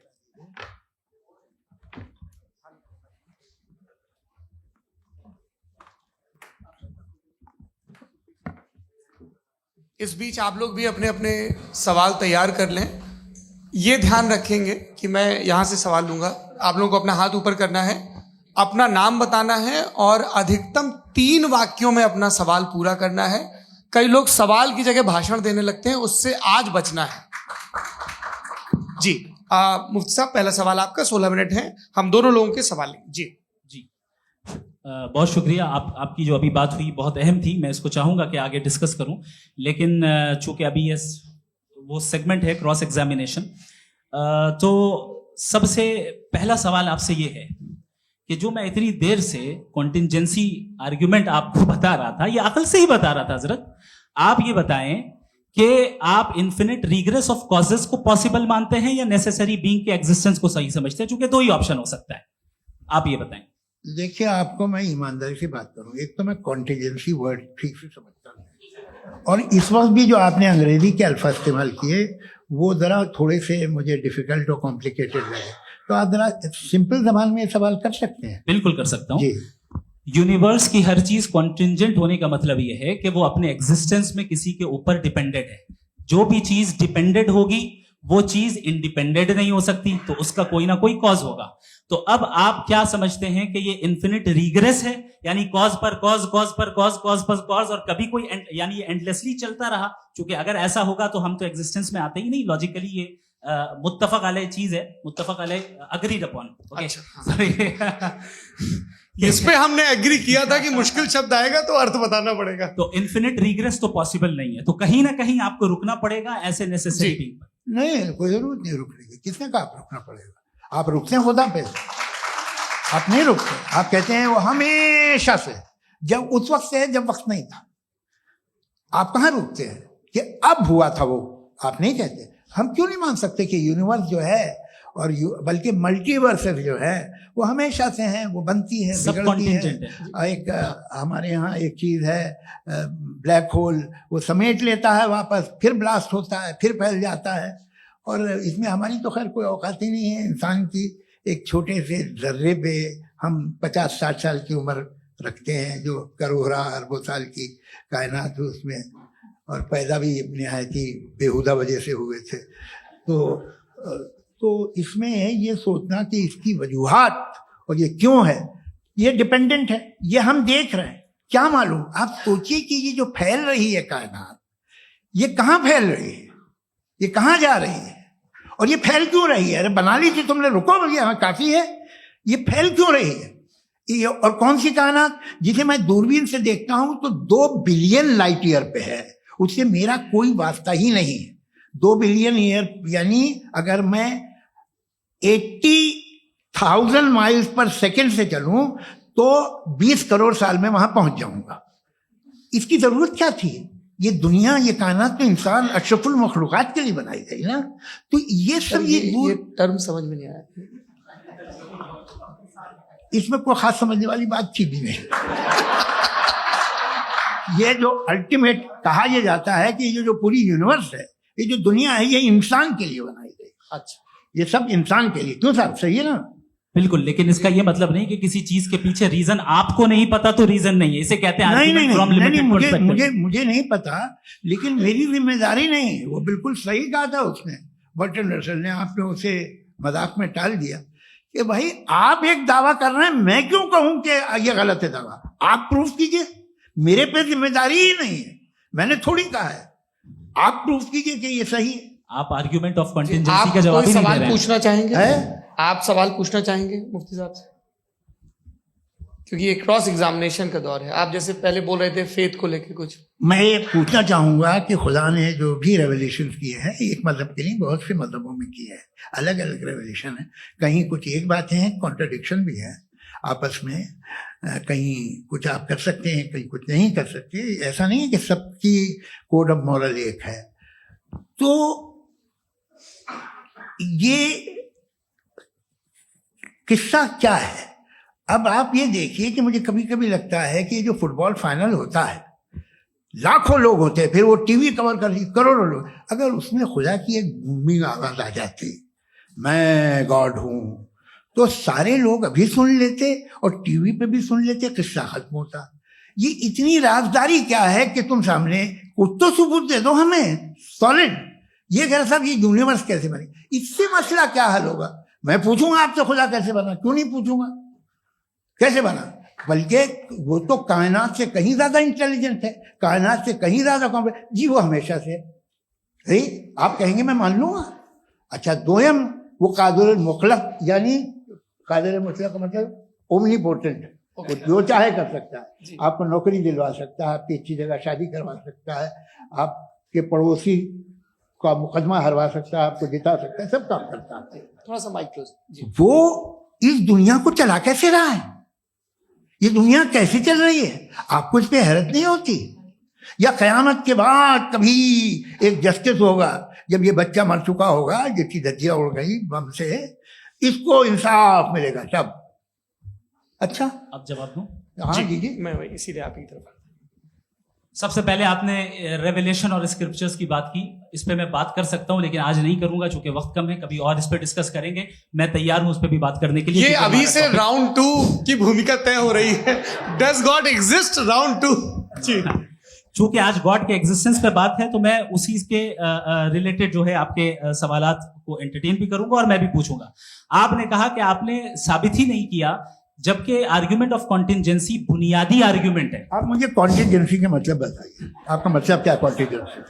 कॉन्टिजेंसी का मतलब यह हुआ कि हर वो वजूद जो किसी भी चीज का पाबंद है, हर वो वजूद या हर वो चीज जो अपने एग्जिस्टेंस में किसी भी चीज के पाबंद है और उससे बाउंड है, उसको उसकी जरूरत है, उस पर डिपेंड करती है, तो जाहिर सी बात है कि उसका कोई ना कोई कॉज होता है। ये तो अक्ल की बात है, ये आप रीजनिंग की बात करते हैं, मैं वही कर रहा हूं। दूसरी चीज, आपने ये बात कही कि इतने बिलियन लाइट ईयर्स दूर है, उसका मेरा क्या लेना देना। फिर मेरे ख्याल से आपको ये नहीं कहना चाहिए I think therefore I am an atheist. आपको सोचना चाहिए, सिर्फ आप एक लिमिटेड दायरे में रहकर नहीं सोचें बल्कि बाहर निकलकर सोचें। आपने तीसरा सवाल किया, आपने 2-3 सवाल एक साथ। ऐसी बातें ना कीजिए, कुछ लोगों को इतराज हो जाएगा आप पे कि आप कुछ भी सोचिए। ये इजाजत आपको है नहीं, मुझे है।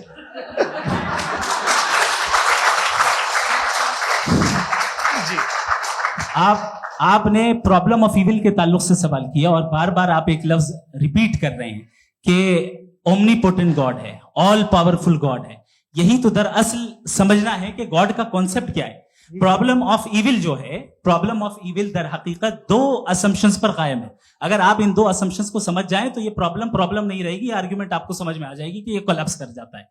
पॉइंट नंबर 1, यानी जो आपका सबसे पहला फॉल्स असम्पशन है कि गॉड मर्सीफुल है, ओमनीपोटेंट है, दुनिया में जुल्म हो रहा है। लेकिन आपको यह समझना चाहिए कि हमारे वर्ल्ड व्यू के मुताबिक गॉड सिर्फ ओमनीपोटेंट और सिर्फ मर्सीफुल नहीं है, बल्कि वो ऑल वाइज भी है और वो ऑल नोइंग भी है। उसके हर काम के पीछे हिकमत और विजडम है। ये कोई जरूरी नहीं है कि वो हिकमत और विजडम आपको समझ में आए या मुझे समझ में आए। अगर आप जो समझ रहे हैं उसके मुताबिक आप फैसला कर रहे हैं, ये लिमिटेड पर्सपेक्टिव से आर्ग्यूमेंट है। और इस चीज को हम अपनी दुनिया में, अपने लाइफ में, डेली लाइफ में इस प्रिंसिपल को एक्सेप्ट करते हैं। हम जब किसी डॉक्टर के पास जाते हैं, डॉक्टर के पास जाकर वो अगर उसने हमें कोई दवाई दी है तो हम ये तो नहीं कहते कि जब तक आपके पास जितना नॉलेज और जितना विजडम नहीं है, आपने क्यों ये दवाई दी है, तब तक हम इस चीज को एक्सेप्ट नहीं करेंगे। नहीं कहते, हम उसकी अथॉरिटी को तस्लीम करते हैं। क्यों? क्योंकि उसकी हम जानते हैं कि वो नॉलेजेबल है, वो विजडम वाला है, हमसे ज्यादा नॉलेज और हमसे ज्यादा विजडम है। बताएं सर। मैंने डॉक्टर में और खुदा में बड़ा डिफरेंस है।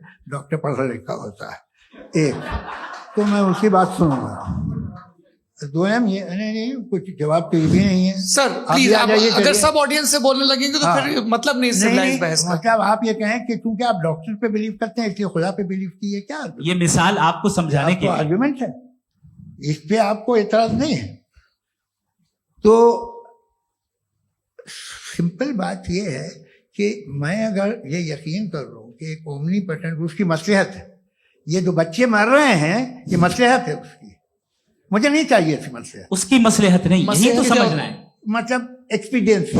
अच्छा, इस आपने अभी मेरी बात पूरी सुनी नहीं। मैंने कहा आपका पूरा आर्ग्यूमेंट 2 फॉल्स असम्पशंस पर है। एक फॉल्स असम्पशन मैंने बता दिया, दूसरा फॉल्स असम्पशन ये है कि इस दुनिया में इविल के होने का कोई गुड रीजन नहीं है, जबकि हमारे पास बाज रीजंस मौजूद हैं, हमारे पास बाज वजूहात मौजूद हैं। अगर इस दुनिया में इविल ना हो तो आप गुड को डिफाइन कैसे करेंगे? अगर जुल्म ना हो आप इंसाफ को समझेंगे कैसे? अगर तारीकी ना हो तो आप लाइट को समझेंगे कैसे?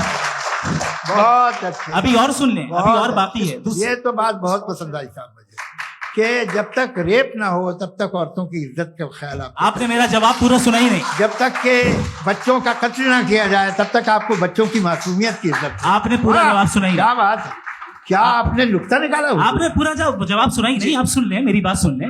ये मैंने आपको एक चीज बताई। दूसरी चीज, इस दुनिया में हम आए हैं टेस्ट के लिए, हमारा टेस्ट हो रहा है और हर इंसान का अलग अलग अंदाज में टेस्ट होता है।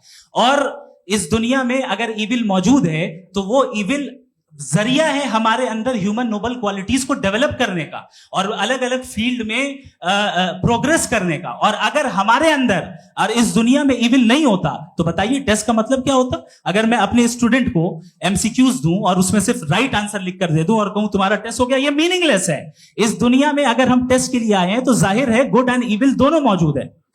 बताइए।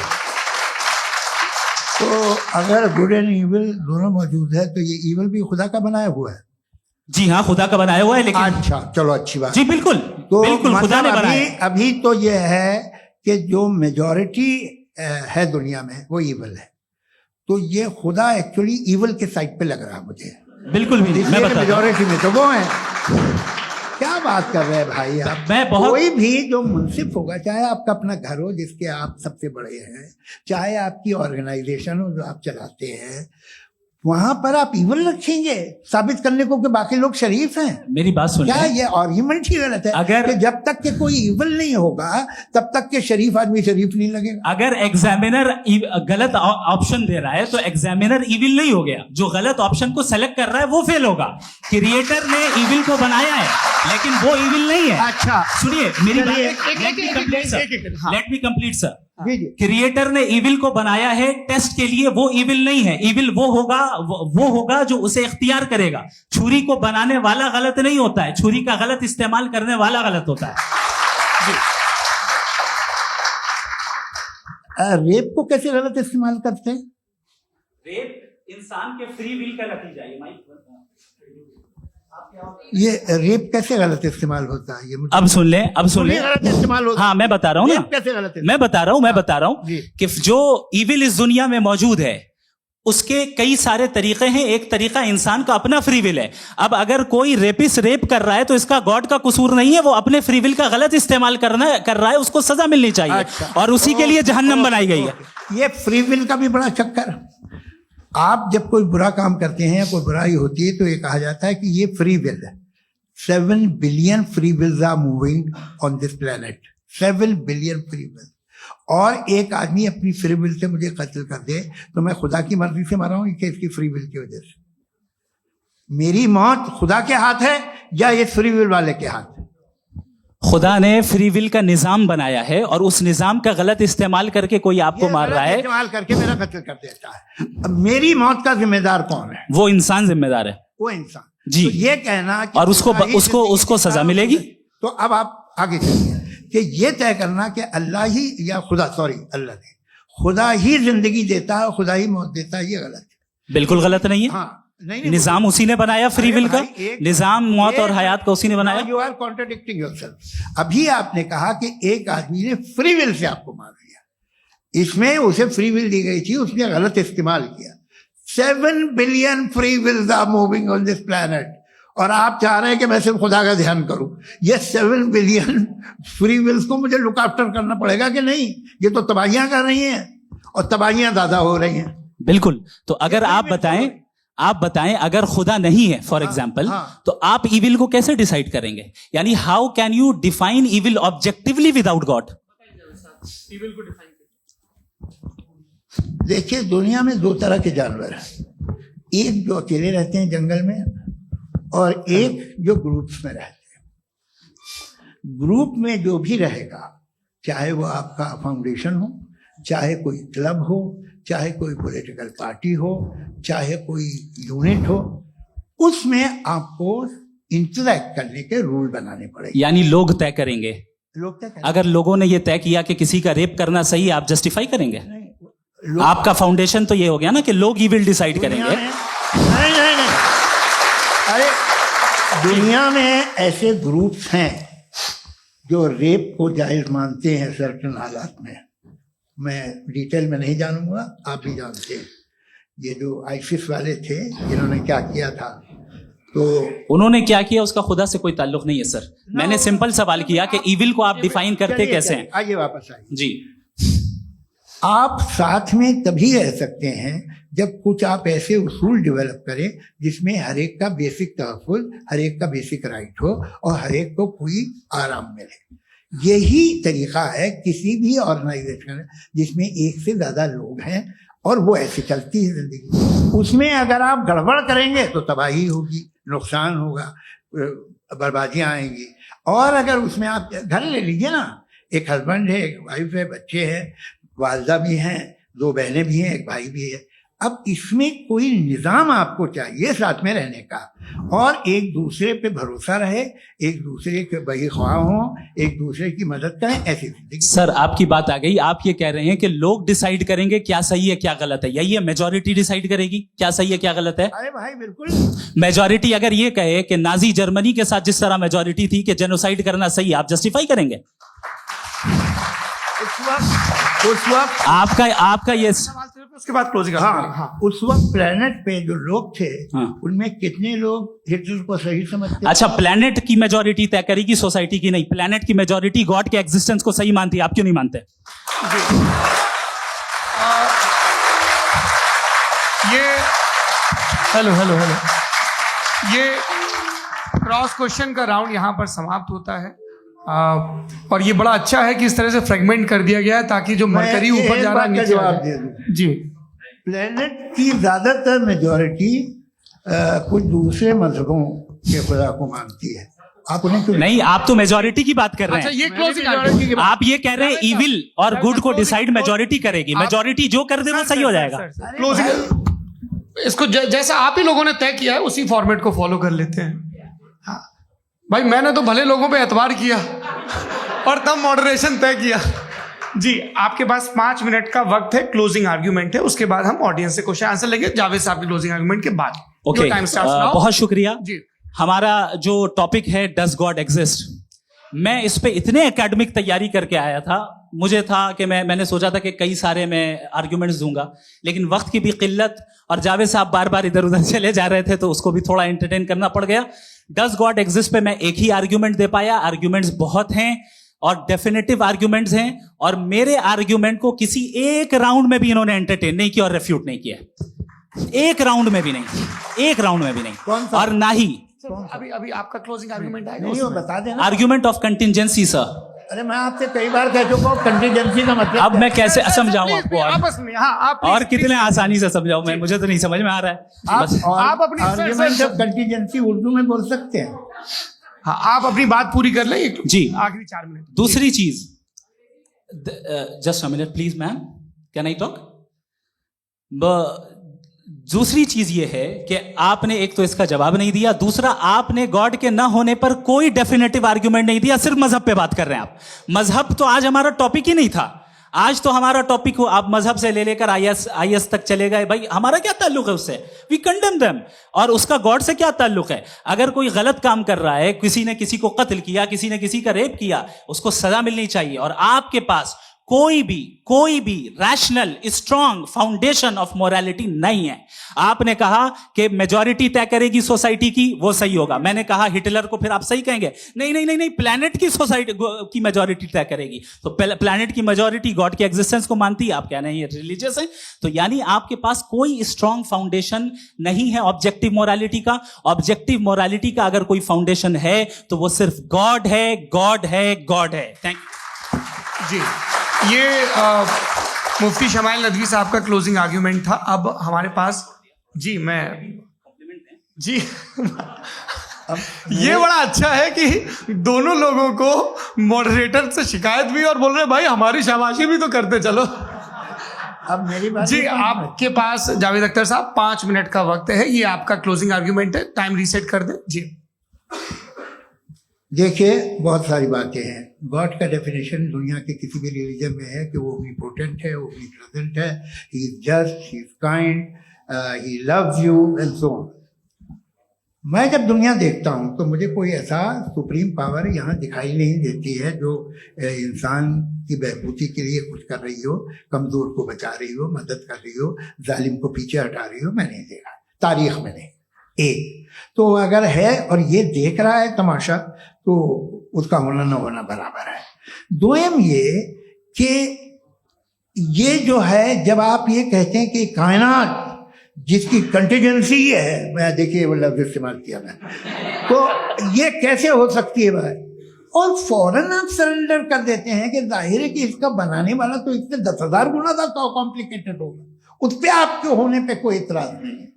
उसे वो टाइमलेस है, वो पहले से था, टाइम तो बहुत बाद में आया, ये सब आप मानने को तैयार है, जिसका आपके पास कोई सबूत नहीं, आपके पास कोई रीजन नहीं है। आपकी तारीख क्या है मजहबों की, बिलीफ की, जो खुदाओं का बिलीफ है, ये कॉन्स्टेंटली गलत साबित होता रहा है। मतलब आप कहें कि अरिस्टोटल के ज़माने में तो सब जाहिल थे, वो भी इतने ही यकीन से खुदा पे यकीन रखते थे, जो अब नहीं रहा, ये भी नहीं रहेगा, आप लिख लीजिए। और इसके आसार आपको दुनिया में दिखाई देना शुरू हो चुके हैं। ये बहस क्या आज से 100 साल पहले इस तरह हो सकती थी? यहाँ तक तो आपको हम ले आए हैं। तो सर अरे इनको मदद की जरूरत नहीं भाई, ये सेल्फ सफिशिएंट आदमी है, आप क्यों इनकी मदद कर रहे हैं? Sir please. तो ये जो है तमाम बातें अपनी जगह हैं, ये एक पैकेज है। आप अकेले, कोई आदमी ऐसा नहीं जो सिर्फ गॉड को मानता हो, उसके साथ बहुत पैराफर्नेलिया आता है, अलग अलग पैराफर्नेलिया आते हैं। They have always created chaos in the society. मैं तो आपको सीधा ऑफर देता हूँ कि दुनिया में 10 इम्पोर्टेंट बिलीव्स है, आप एक मानते हैं, 9 नहीं मानते, 9 में आप एथीस्ट हैं, 9 को आप बिल्कुल रीजनेबली मेरी तरह देखते हैं। तो 90 मजहबी आदमी भी 90% एथीस्ट है, वो दूसरे खुदा नहीं मानता, एक खुदा मानता है, अपना वाला, बाकियों को कहता है गलत है। अगर आप मानना ही बंद कर दे तो आपका 10% चांस है कि आप सही हैं और 90% चांस है कि आप गलत हैं। मेरा मशवरा है, आप मानना छोड़ दिए तो 50% चांस होगा कि आप सही हैं और 50% चांस होगा, 40% आप गेन करेंगे by becoming atheist.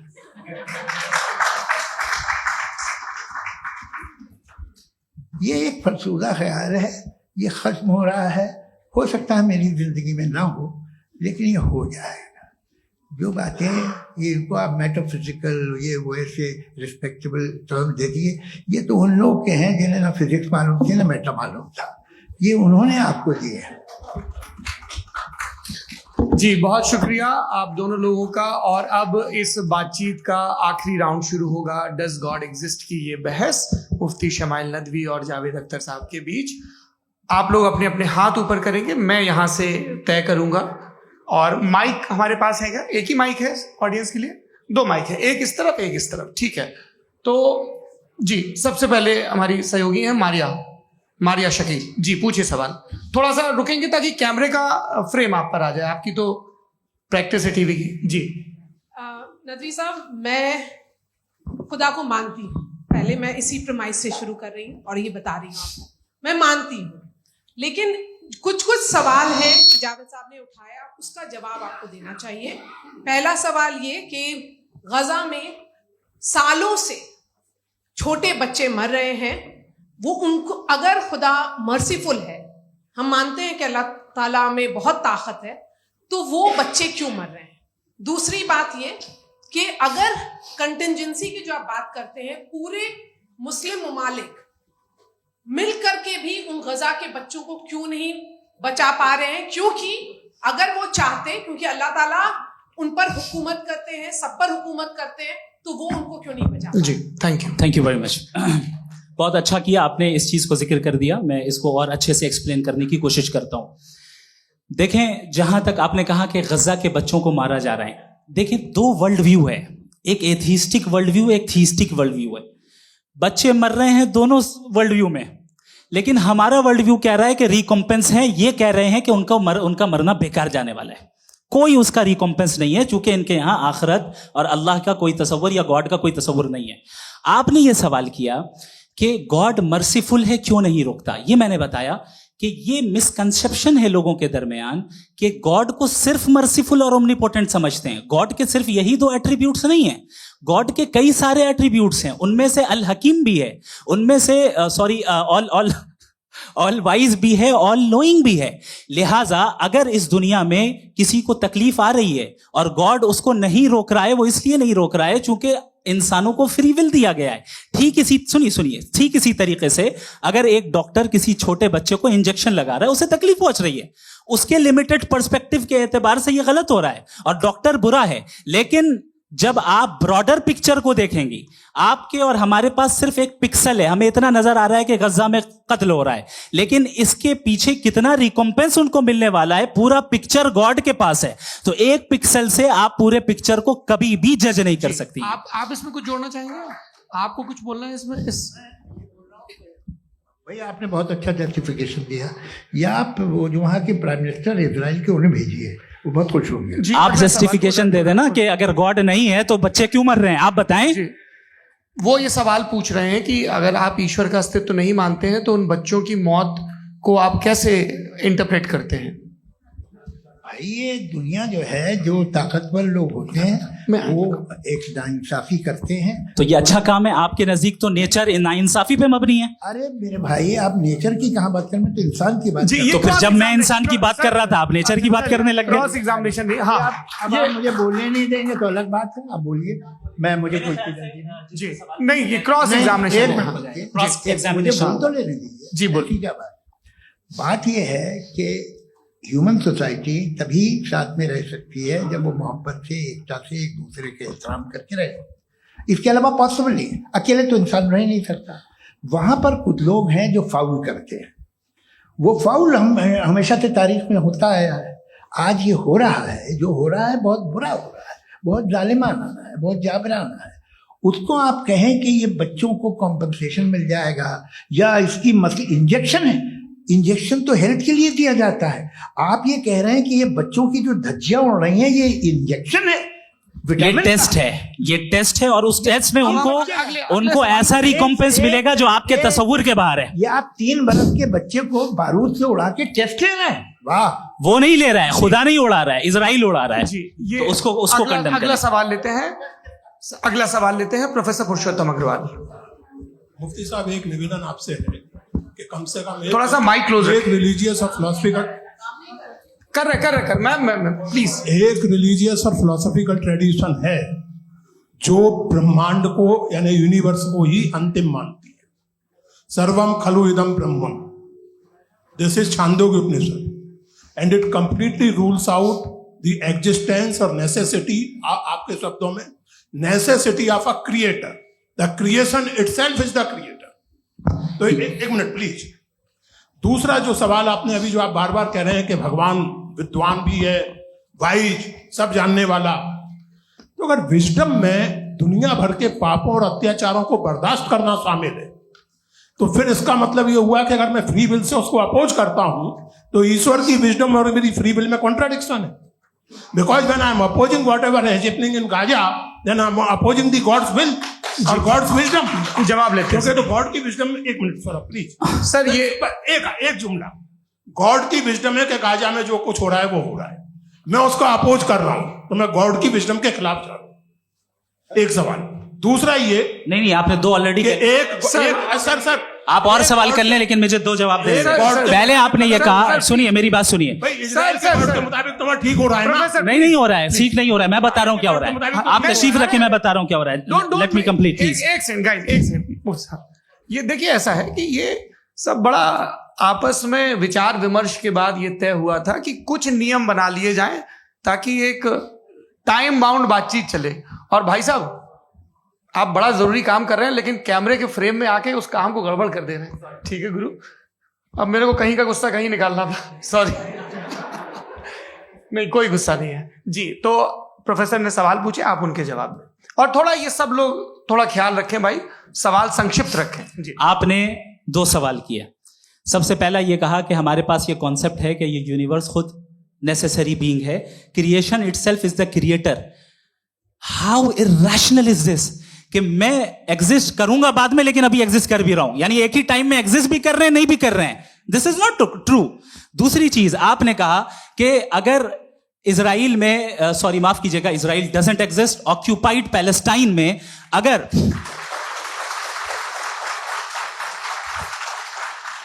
Occupied Palestine में बच्चों को मारा जा रहा है फ्री विल की वजह से और गॉड नहीं रोक रहा, ये कॉन्ट्रडिक्शन है। ये बताइए कि एक एग्जाम में एक बच्चा गलत आंसर लिख रहा है, सुनिए, एग्जामिनर चाहे तो रोक सकता है, क्यों नहीं रोक रहा है?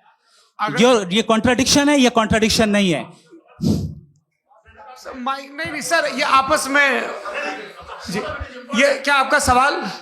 माइक दीजिए। फ्री विल दिया गया है टेस्ट के लिए, अकाउंटेबिलिटी के लिए। अगर फ्री विल नहीं होता तो आप कहते हैं हमें रोबोट बना दिया गया। नॉट मिसरिप्रेजेंट माय पोजीशन, आपकी जो भी पोजीशन, मैं अपनी फ्री विल के नाते, अपने ह्यूमन विजडम के नाते गाजा में हो रही अत्याचार का विरोध करता हूं। बिल्कुल करना चाहिए। के हिसाब से मैं गॉड की विजडम का विरोध कर रहा हूं? बिल्कुल नहीं, समाज हो रहा है गॉड की, बिल्कुल भी नहीं, बिल्कुल भी नहीं। उसका वहां पर गाजा में कत्ल होना ये इंसानों के गलत इस्तेमाल का नतीजा है, फ्री विल के इस्तेमाल का नतीजा है। गॉड इसका हुक्म नहीं देता, उससे रोकता है। यही तो मसला है ना। आपके लिए कॉन्सेप्ट क्लियर? नहीं भाई, आपने तो बताया था इंजेक्शन लगाने से बच्चे को तकलीफ होती है, ये इंजेक्शन लगा। सर आप ऐसे रेटोरिक स्टेटमेंट दें तब तो कोई मसला नहीं समझते रहेंगे। This is a rhetoric statement, this is not a logical argument sir. I am sorry.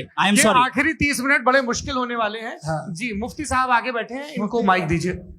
हाँ, तरुण माइक आप अपने पास रखिए, आपको कैमरे का फ्रेम पता है। जी, सबसे पहले दोनों को मुबारकबाद। एक सर अपना आप नाम बता दें। आप अमेरिका में शिकागो में रहते हैं, इतना मुझे याद है। बताया आप, यासिर नदीम अलवाजदी मेरा नाम है।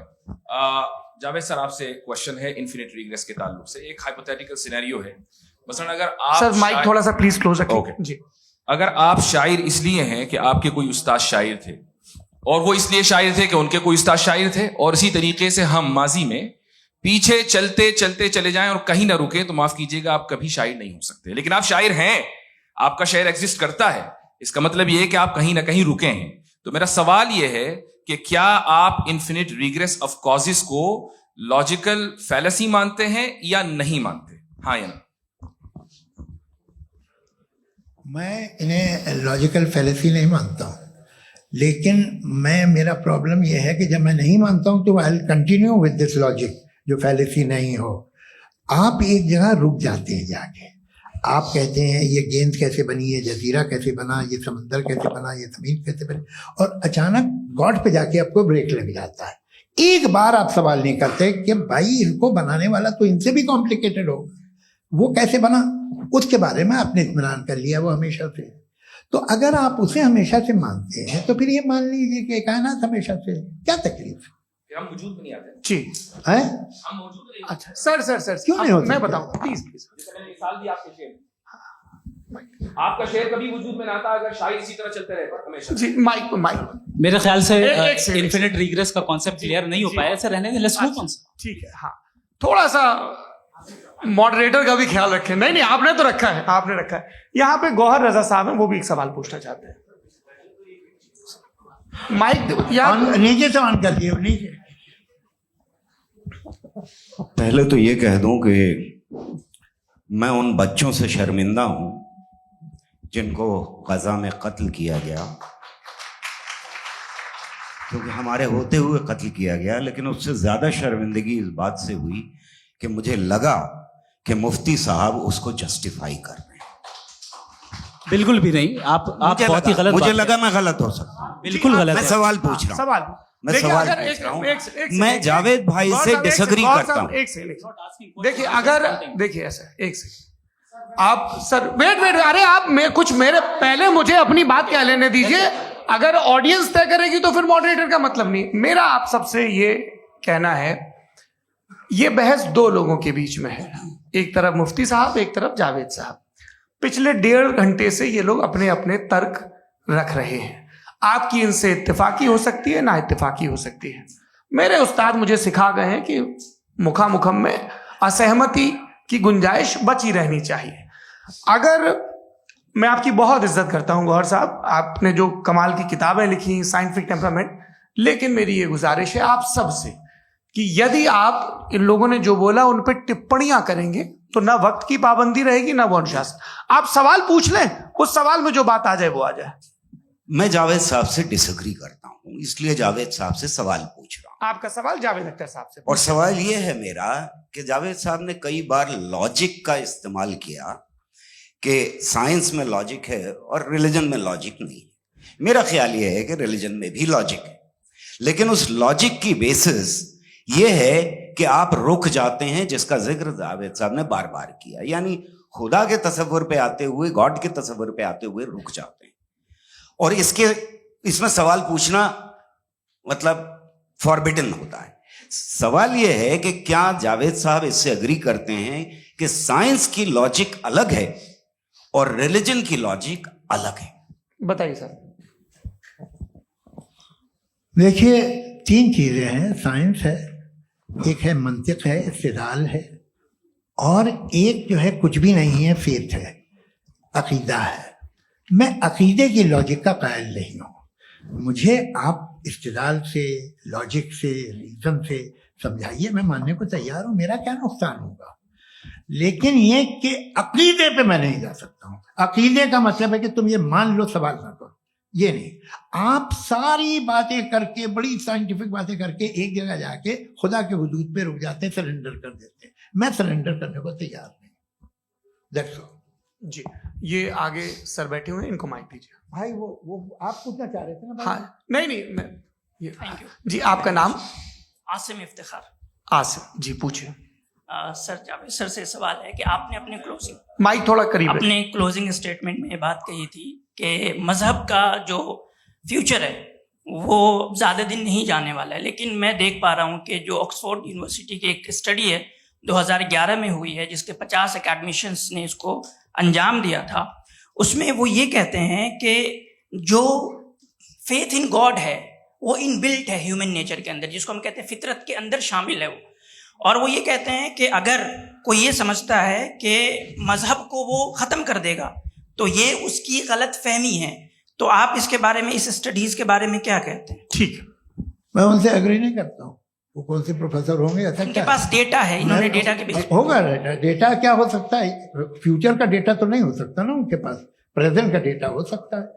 डेटा आपने सुना 100 साल पहले का बाद का डेटा? मैंने तो नहीं सुना आज तक।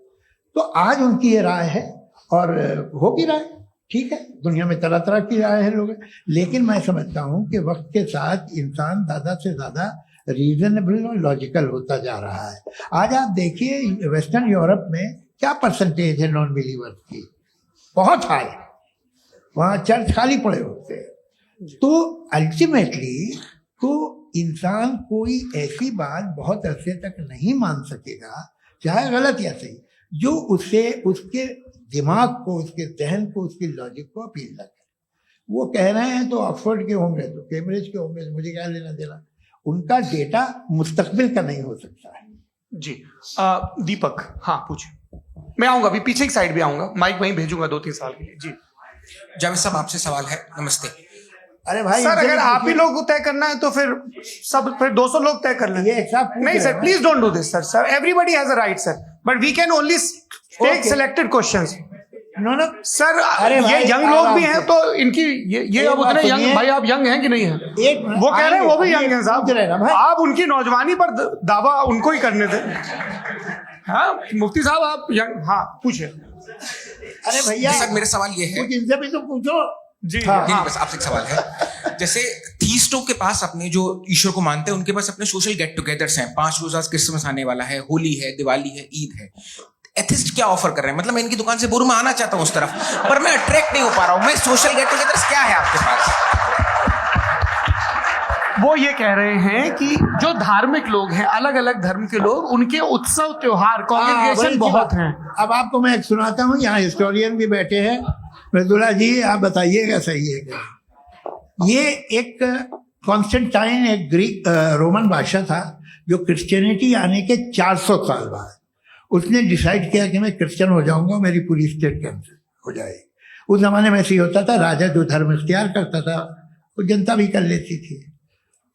इसलिए कि वो हो गया था बैंकरप्ट, और उसे जो मेडिटेरियन कोस्ट के रिच क्रिश्चियन वो थे मर्चेंट, उससे पैसा चाहिए था। तो उसने कहा यार क्रिश्चियन हो जाओ। तो उसने अपने वजीर से कहा कि भाई ये हिस्ट्री है कि अब हम लोग क्रिश्चियन हो जाते हैं। पहले सर हो जाएंगे, कोई प्रॉब्लम नहीं है, लेकिन एक प्रॉब्लम ये है कि 17 दिसंबर से 25 दिसंबर तक जो पेगन फेस्टिवल होता, जो पेगन जो फेस्टिवल होता है वो बंद हो जाएगा, इसलिए कि हम क्रिश्चियन हो गए तो होगा नहीं। तो वो बच्चों को बहुत बुरा लगेगा, पब्लिक को बहुत इंजॉय करते हैं, खासतौर से 25 को मेन डे। उसने कहा हाँ ये तो सही कह रहे हो। ये जीसस क्राइस्ट की पैदाइश कब थी? कहते साहब वो अप्रैल में थी। नहीं, कट करो, वो 25 दिसंबर को है। ये हकीकत है। जी। और 400 साल बाद क्रिश्चियनिटी के अप्रैल से दिसंबर ले आए, और इसलिए कि यहाँ पेगन फेस्टिवल होता था। अब मनाते हैं आप आराम से। ये जो सारे फेस्टिवल हैं ये रिलीजन थे। हर एक को एक इंटरटेनमेंट डिपार्टमेंट चाहिए होता है अपनी कंपनी चलाने के लिए। तो ये रिलीजन ने, ये सेकुलर त्योहार थे जिन्हें रिलीजन्स ने ले लिया है। ये मौसम के थे, फसलों के थे, किसानों के थे, उसको आपने लेके रिलीजियस रंग दे दिया। ये कोई रिलीजन से थोड़ी आए आप। अच्छा हमें देखिए, हम तो मुल्द हैं, हम ईद मनाते हैं, हम दिवाली मनाते हैं, हम होली मनाते हैं, हम क्रिसमस मनाते हैं। बम्बई की फिल्म इंडस्ट्री की सबसे बड़ी होली हमारे घर में, सबसे बड़ी ईद हमारे घर में। वो हमारे सोशल वो है, हमारे हेरिटेज है। ऐसा थोड़ी है कि we will throw the baby along with the water. ये तो अच्छी चीज है, इन्हें रखो, जो बेकार है फेंक दो। जी हाँ। हेलो जी, मेरा सवाल नादवी जी से है। जैसा कि आपने बोला कि गॉड टाइम के भी परे है और गॉड इतनी कॉम्प्लेक्स चीज है कि उसे ह्यूमन माइंड समझ नहीं सकता, और गॉड ने अर्थ पे फ्री विल भी दे दी है, तो आप अपना वक्त जाया क्यों कर रहे हैं गॉड के बारे में बात करके? अपन को तो बात करनी चाहिए कि सोसाइटी को बेहतर कैसे करें। जी, मैं गॉड वही बताता है सोसाइटी को कैसे बेहतर करें। अभी मैं आपका जवाब देता हूं। आपने कहा कि टाइम पे वो एग्जिस्ट नहीं करता, सो मेरा सवाल ये है कि जैसा आपने बोला कि गॉड बहुत ही कॉम्प्लेक्स चीज है, मैंने कहा ही नहीं कि कॉम्प्लेक्स है, तो आपके अल्फाज हैं।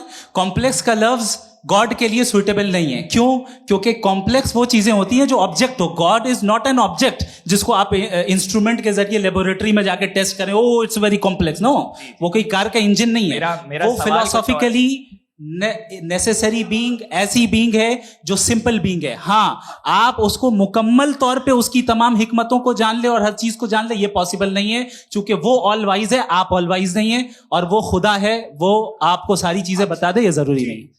मेरा सवाल ये नहीं था। मेरा सवाल ये था कि जब गॉड इतना परे है इस दुनिया से कि उसने अर्थ पे फ्री विल भी दी है, हम सब ह्यूमंस की फ्री विल है, और जो सोसाइटी में हो रहा है वो अपन लोग डिसाइड करेंगे, तो अपन लोग डिसाइड नहीं करेंगे ना। अपन लोग डिसाइड नहीं करेंगे। गॉड जो है, गॉड ने वो उसकी जात, उसकी एग्जिस्टेंस टाइम एंड स्पेस से परे है, लेकिन वो हमारा टेस्ट ले रहा है और उसी गॉड ने हमें बताया कि तुम्हें क्या करना है क्या नहीं करना है, तो जाहिर है उस गॉड की बात सुनेंगे ना। वो पीछे एक चश्मा लगाए जो मैम खड़ी हैं, उनको दीजिए। हाँ आप जी जी बिल्कुल आएंगे। देखिए मैं कोशिश कर रहा हूँ सब तरफ जाने की। हाँ उनको दीजिए माइक जी। हेलो सर, मैं ओमनी प्रेजेंट नहीं हूँ, टाइम पाबंद हूँ, और जहां तक कोशिश कर सकता हूँ करूंगा। जी अपना नाम बताइए। मेरा नाम उर्सुला है, मैं दिल्ली यूनिवर्सिटी की एक स्टूडेंट हूँ और मैं स्टूडेंट फेडरेशन ऑफ इंडिया से हूँ। मेरा सवाल मुफ्ती जी से है कि इस हॉल के इस कमरे में बैठ के हम लोग रेप की मोरालिटी के बारे में फिलोसफिकली बात तो कर सकते हैं, बट असलियत ये है कि रोजमर्रा की जिंदगी में औरतें रेप के थ्रू गुजरती हैं, और हम लोग सिर्फ नंबर्स पे इस तरह नहीं देख सकते, क्योंकि कितनी औरतें हैं इन कंट्रीज में जहां पे आप बता रहे हैं कि केसेस कम हैं, जिनका एक्सेस है कि वो जाके केस फाइल कर सकें। कितनी औरतें हैं जो जिनको काम करने की आजादी है उन कंट्रीज में। यूरोप में ये आजादी आ गई, यूरोप में ये रूल्स आ गए, तो हम आज उसके बारे में बात कर पा रहे हैं। जी जवाब। आपने ये कहा कि कमरे में बंद होकर हम लोग इस पर फिलोसफिकली बात कर सकते हैं, लेकिन हकीकत में क्या हो रहा है, वो ग्राउंड लेवल पे क्या हो रहा है, जो बहुत गलत हो रहा है, और वो सफर कर रही हैं। आई एग्री, बहुत गलत हो रहा है, और जो गलत हो रहा है उसको हमें रोकना है। और क्यों रोकना है, वो गलत क्यों है? हमारे पास इसका ऑब्जेक्टिव फाउंडेशन है, इनके पास उसका ऑब्जेक्टिव फाउंडेशन नहीं है। मैं ये कहना चाह रहा हूं कि जहां पे भी जुल्म हो रहा है, जहां पे भी औरत पे जुल्म हो रहा है, या उसकी इज्जत लूटी जा रही है, या उसे तकलीफ पहुंचाई जा रही है, और सिर्फ औरत नहीं, किसी इंसान के ऊपर भी जुल्म हो रहा है, तो उसके खिलाफ खड़ा होना, ये मोरालिटी हमारे पास गॉड के पास से आई है। वरना जावेद साहब तो कह रहे हैं कि जो है मेजॉरिटी डिसाइड करेगी, तो मेजॉरिटी तो कभी भी बदल सकती है। क्या आप ये थोड़ी सी आपको गलतफहमी है। मैं अगर मेरे जुमले से ये मदनत निकला या मैंने कहा, तो ये जुमला मैं वापस लेता हूँ, ये मेरा मतलब ही नहीं था कि मेजॉरिटी डिसाइड करेंगे। मेजॉरिटी डिसाइड करे तो दुनिया में बड़ी, वैसे आपने कहा था ये जुमला। अच्छा हो सकता है, मैं मान रहा हूँ, बाद में रिकैप कर लेंगे। एक मैं अपनी एक्सप्लेनेशन मुनासिब बात यह है कि हम सब के सब दिल में जानते हैं कि क्या अच्छा है क्या बुरा है, हमें पता है अच्छी तरह से। जो लोग बुरे काम करते हैं उन्हें भी मालूम अच्छा क्या है। यही तो सवाल था हजरत सर, कि सर, फिर ये मोरालिटी आई कहाँ से? क्रॉस एग्जामिनेशन, हाँ जी हाँ जी। मोरालिटी साथ रहने की डिजायर से आई। यानी साथ रहकर जो कुछ कह दे जो कुछ कर दे वो हो जाएगा? नहीं नहीं, तो आप कायदे से रह ही कर सकते हैं जब तक लोगों में मोरालिटी हो, वरना आप क्यास हो जाएगा। ये आपको कैसे पता? जी हमने देखा ना जहाँ मोरालिटी का क्यास हो गया, हम देखते हैं कहाँ पे देख भाई तो दुनिया में। आप जो ये- कह रहे हैं आप एक अभी कहीं मैं पे आप अगर लोगों गलत को हो रहा है इस बहस तो के उसको बाद आप में गलत लोगों देखिए। को आप सर मुफ्ती आप साहब, मैं- एपिस्टिमोलॉजी मुफ्ती की बात कर रहे हैं, मैं ऑन्टोलॉजी की बात कर रहा हूँ। मैं इस बहस के फाउंडेशन बाद क्या आप है? दोनों लोगों को चाय पे फाउंडेशन होस्ट करूंगा, वहां पे क्रॉस एग्जामिनेशन कर लीजिएगा। अभी ऑडियंस का हक मार रहे हैं आप लोग भाई, सर जस्ट लोग हैं आप लोग। और ये भाई ये हाँ बच्चे- उधर आएंगे, उधर इनको आएंगे। भी। जी सर आएंगे। अच्छा सर मेरा नाम लईकुर रहमान है और मैं अलीगढ़ मुस्लिम यूनिवर्सिटी का स्टूडेंट हूँ। और जहाँ तक मुझे पता है कि sir you are also product of Aligarh Muslim university. मैं भी उसी चमन का बुलबुल। हाँ सर, तो बहुत खुशी हुई मुझे जान करके कि मैं आपसे मिलूंगा। सवाल सर मेरा सवाल यह है, सर सैयद अलैहि रहमा का नजरिया यह था कि खुदा के वजूद को अकल के दायरे में रह करके तलाश करना, न कि पूरी तौर से उसका इनकार कर देना। Sir how will you define it?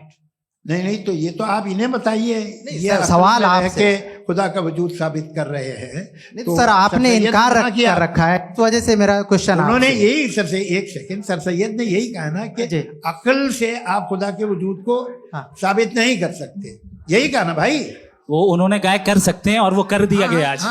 वो फोन तलाश करना या साबित करना अकल से अकल से नहीं हो सर सर अरे सवाल तो सुन लीजिए जी। अकल से नहीं हो सकता है, यही कहा ना आपने। अकल से हो सकता है। अरे वो यही कह रहे हैं भाई, आप बता रहे हो सकता है, वो तो कुछ और।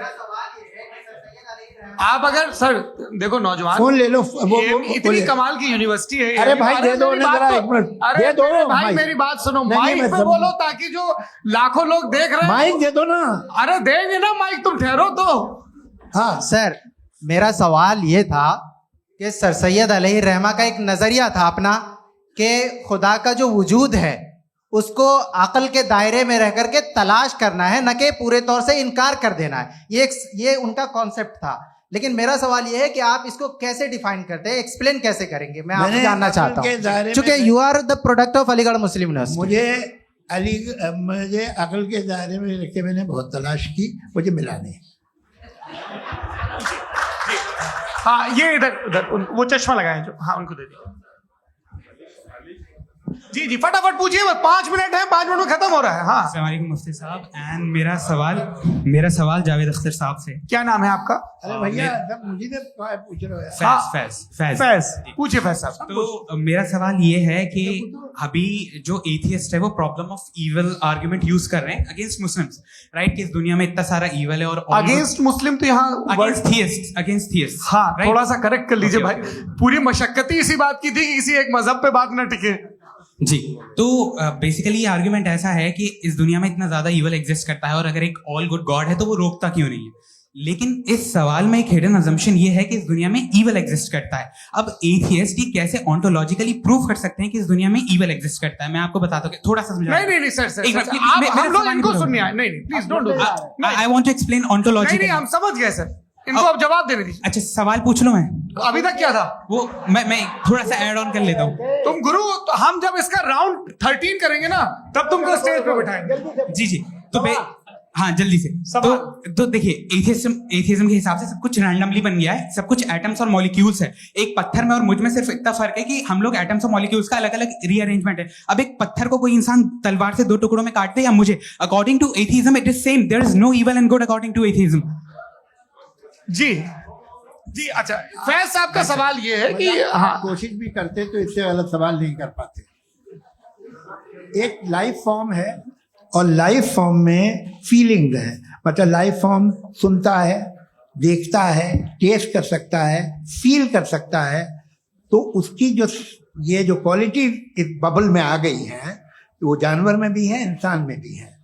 तो जाहिर है कि उसे कोई तकलीफ पहुंचेगी, तो चूंकि उसके पास वो सेंसिटिविटी है तो मैं करेगा। पत्थर में वो सेंसिटिविटी नहीं है। तो ये क्या सवाल हुआ कि अगर पत्थर को काटा तो पत्थर को तकलीफ नहीं होती, तो आपको काटे तो आपको क्यों तकलीफ हो? बैठ जाइए। जी हाँ अगला सवाल। हाँ पूछे पूछे पूछे।